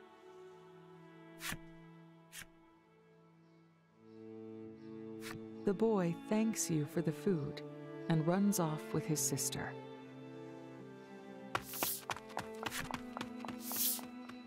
Polka has a difficult-to-read expression on his face. Let's at least hand out the medicine, he suggests. You nod without uttering a word.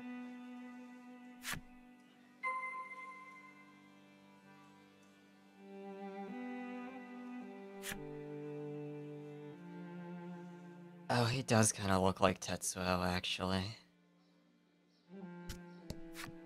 I'm gonna get rich and buy my sister all the yummy food she can eat, the boy tells you. You offer medicine to the children, but their faces drop. This won't fill our tummies, they say with considerable disappointment. The fire in my heart has gone out with all the rest, the man mutters before sinking to the ground, his arms hanging limp. You offer some medicine to the man, but he keeps repeating, no, I'm good, as though in a delirium.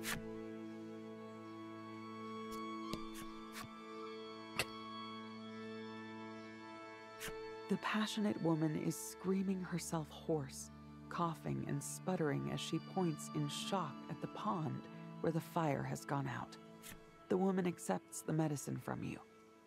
With a pained wink, she says, not that this medicine could cure love sickness.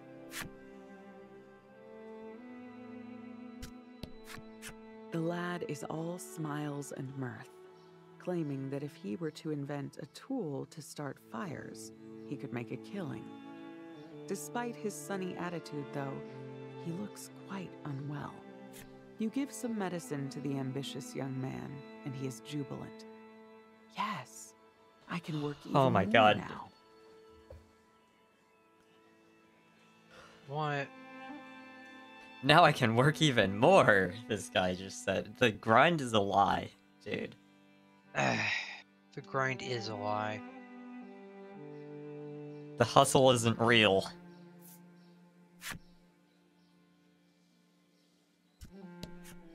With a trembling hand, the knowledgeable old The only woman thing that you strikes a should be knife grinding against stone, is muttering, this'll Did get you? it burning. I'm the sure it will. doors off your boss's car.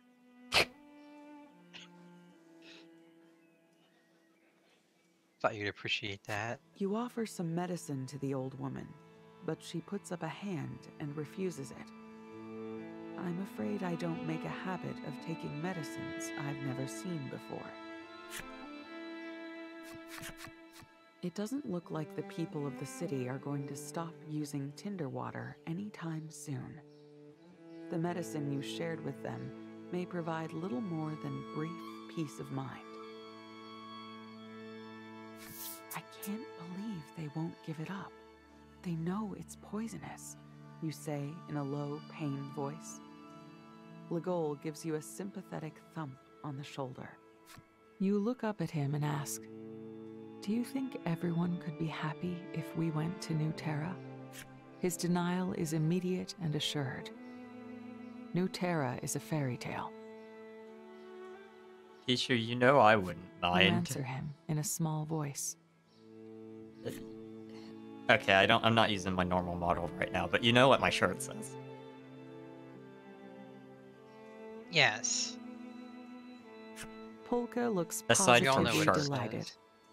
Why, yes. Now that My shirt calls says to shirt my scholarly for soul. terms of service reasons. But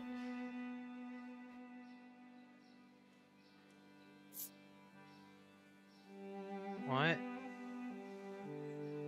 Trollis Nothing. seems equally on board. I go too, Understood. she says, smiling. In the face of your united enthusiasm for the idea, Legol grunts. Fine, if you insist. You and your a few friends people, have made sort up of soon your after I minds. started streaming, You shall asked if seek my shirt New Terra says shirt. and whatever hope it offers. So now I use that as Believing it my exists just like if the anybody from stars Twitch in the asks, sky. that's what it says.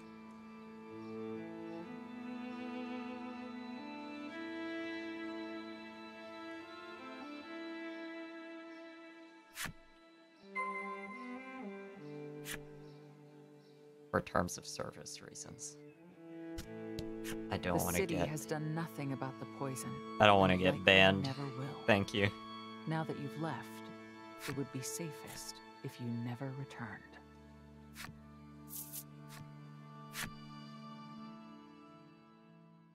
Well, every time the story so far has been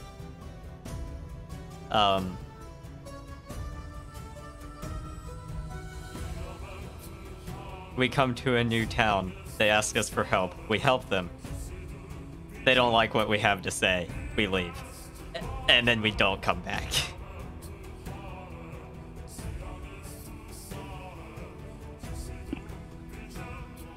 Yeah, that's just the fucking angelic script from Nier.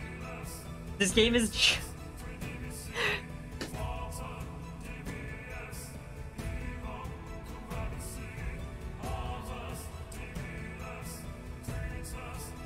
It's all Drakengard.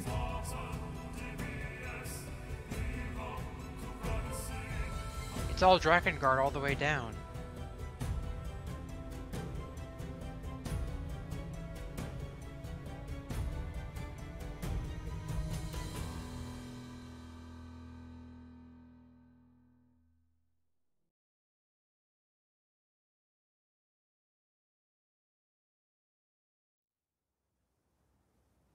Your group surveys the land beyond the river that the aristocrats spoke of.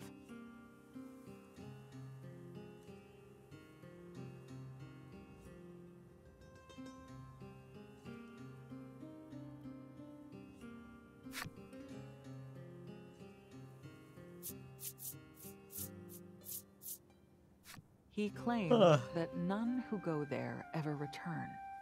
Yet you've little choice but to brave what lies beyond.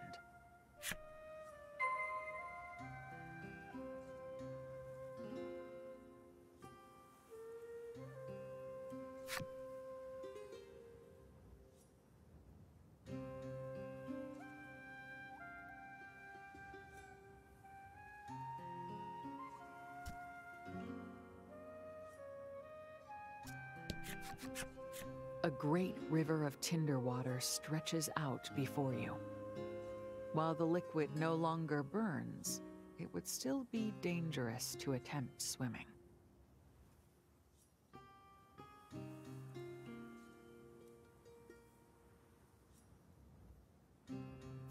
You start to hesitate, thinking that there is no crossing, when Polka shouts, "Da-na-na-na!" He is carrying an iron board, apparently having brought it back from the Lake of Fire. Just as before, you and your allies decide to build a bridge across the river.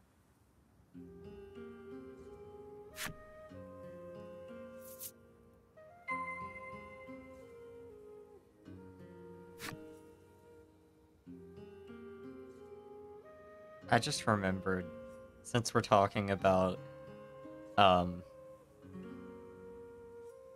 angelic script from Nier, I just remembered the meat box. Oh, what? In Nier part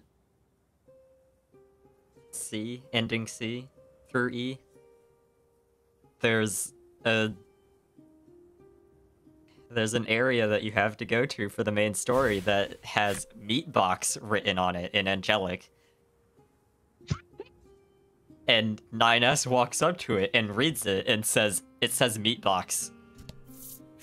Wait, 9S? Your group Yeah. crosses the river, and as you From celebrate, Nier Automata. you take notice Yeah, I said Nier. of the tough, rock-studded expanse Oh, of land Nier stretching before Automata. you. Yeah. They're talking about, other I Nier. didn't clarify. I did mean Nier Automata. I'm pretty sure I said Nier, but I did not clarify which Nier. Yes. Thought I was talking about what? Sorry. A different Nier. Oh.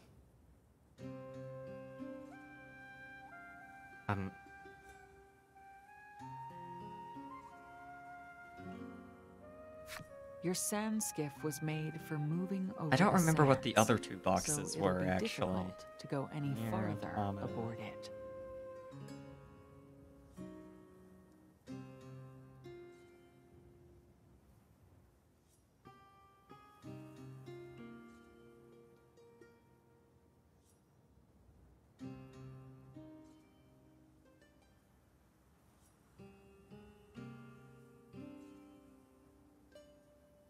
Oh my god.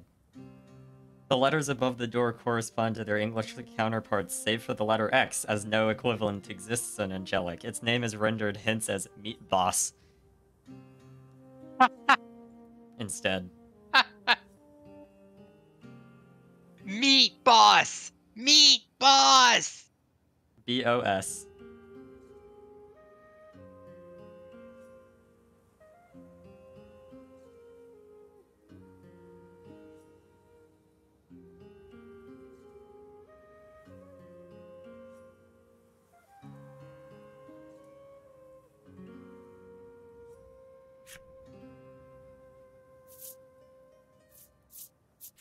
You propose remodeling the sand skiff, and Polka is first to agree.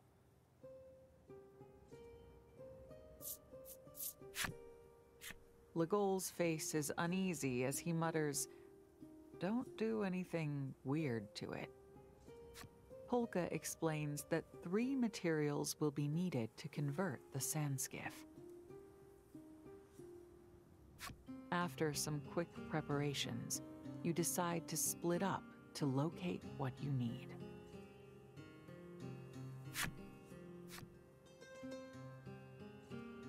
Sometimes a different perspective can be illuminating.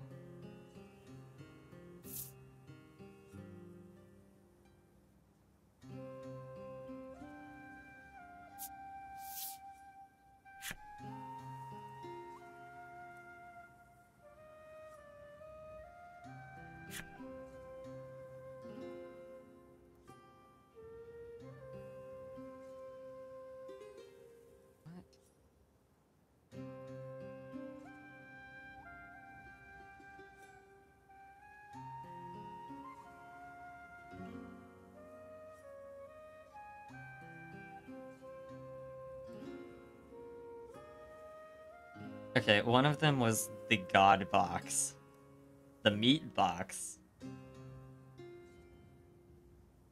and the soul box.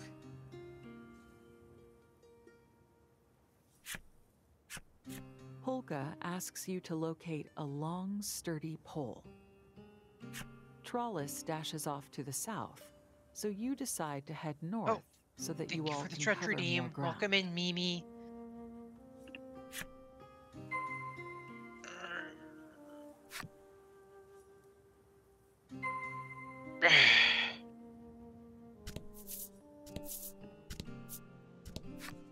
Perhaps because you're by yourself for the first time in a long while, the solitary search makes you feel a bit lonesome.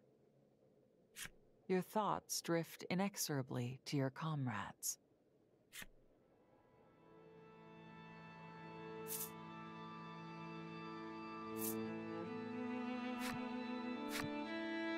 Your thoughts turn to Legol. Legol can be somewhat brusque, but deep down he's a supportive person. He seems to care for Polka and Trollus too. From time to time, though, you spot a lonely, sad look on his face, perhaps due to his difficult past being treated like human livestock.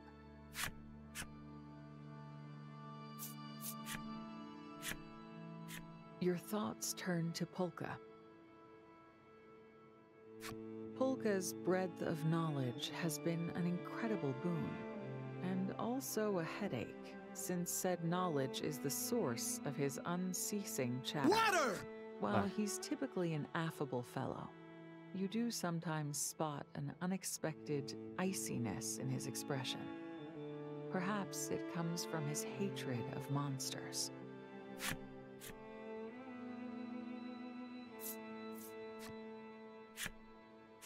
Your thoughts turn to Trollus. Her awkward way of speaking somehow only accentuates her sweetness.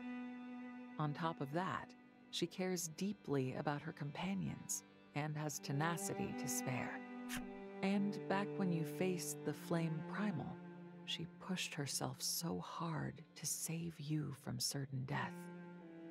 You can't help but be a little concerned about her. Your crew of friends has grown little by little, but with them at your side, you no longer feel as lonely as you once did.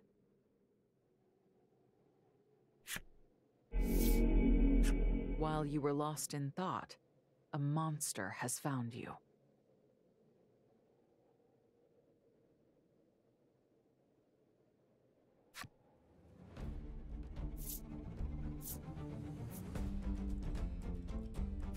You decide to summon up all your courage and fight.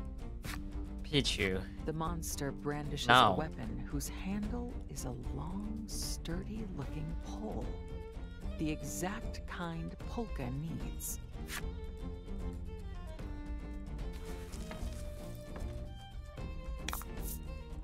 Battle time.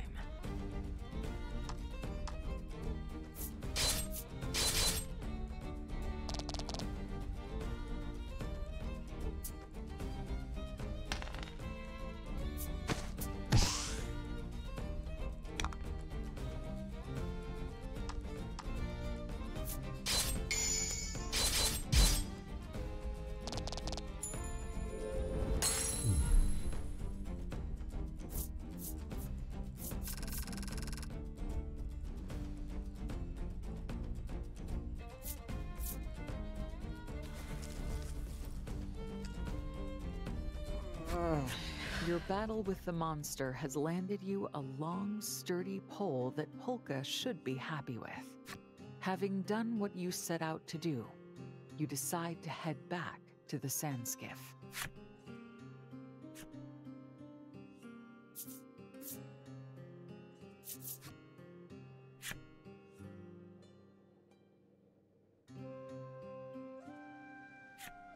With what Polka requested in hand, you beat feet to meet back up with the others. I just want to save the game.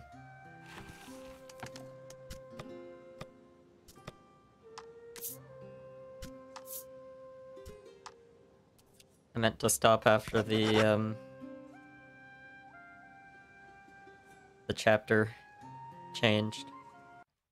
Oh. I'm gonna end stream there. I need to Oh. take my meds and also go back to sleep. If I can. Okay.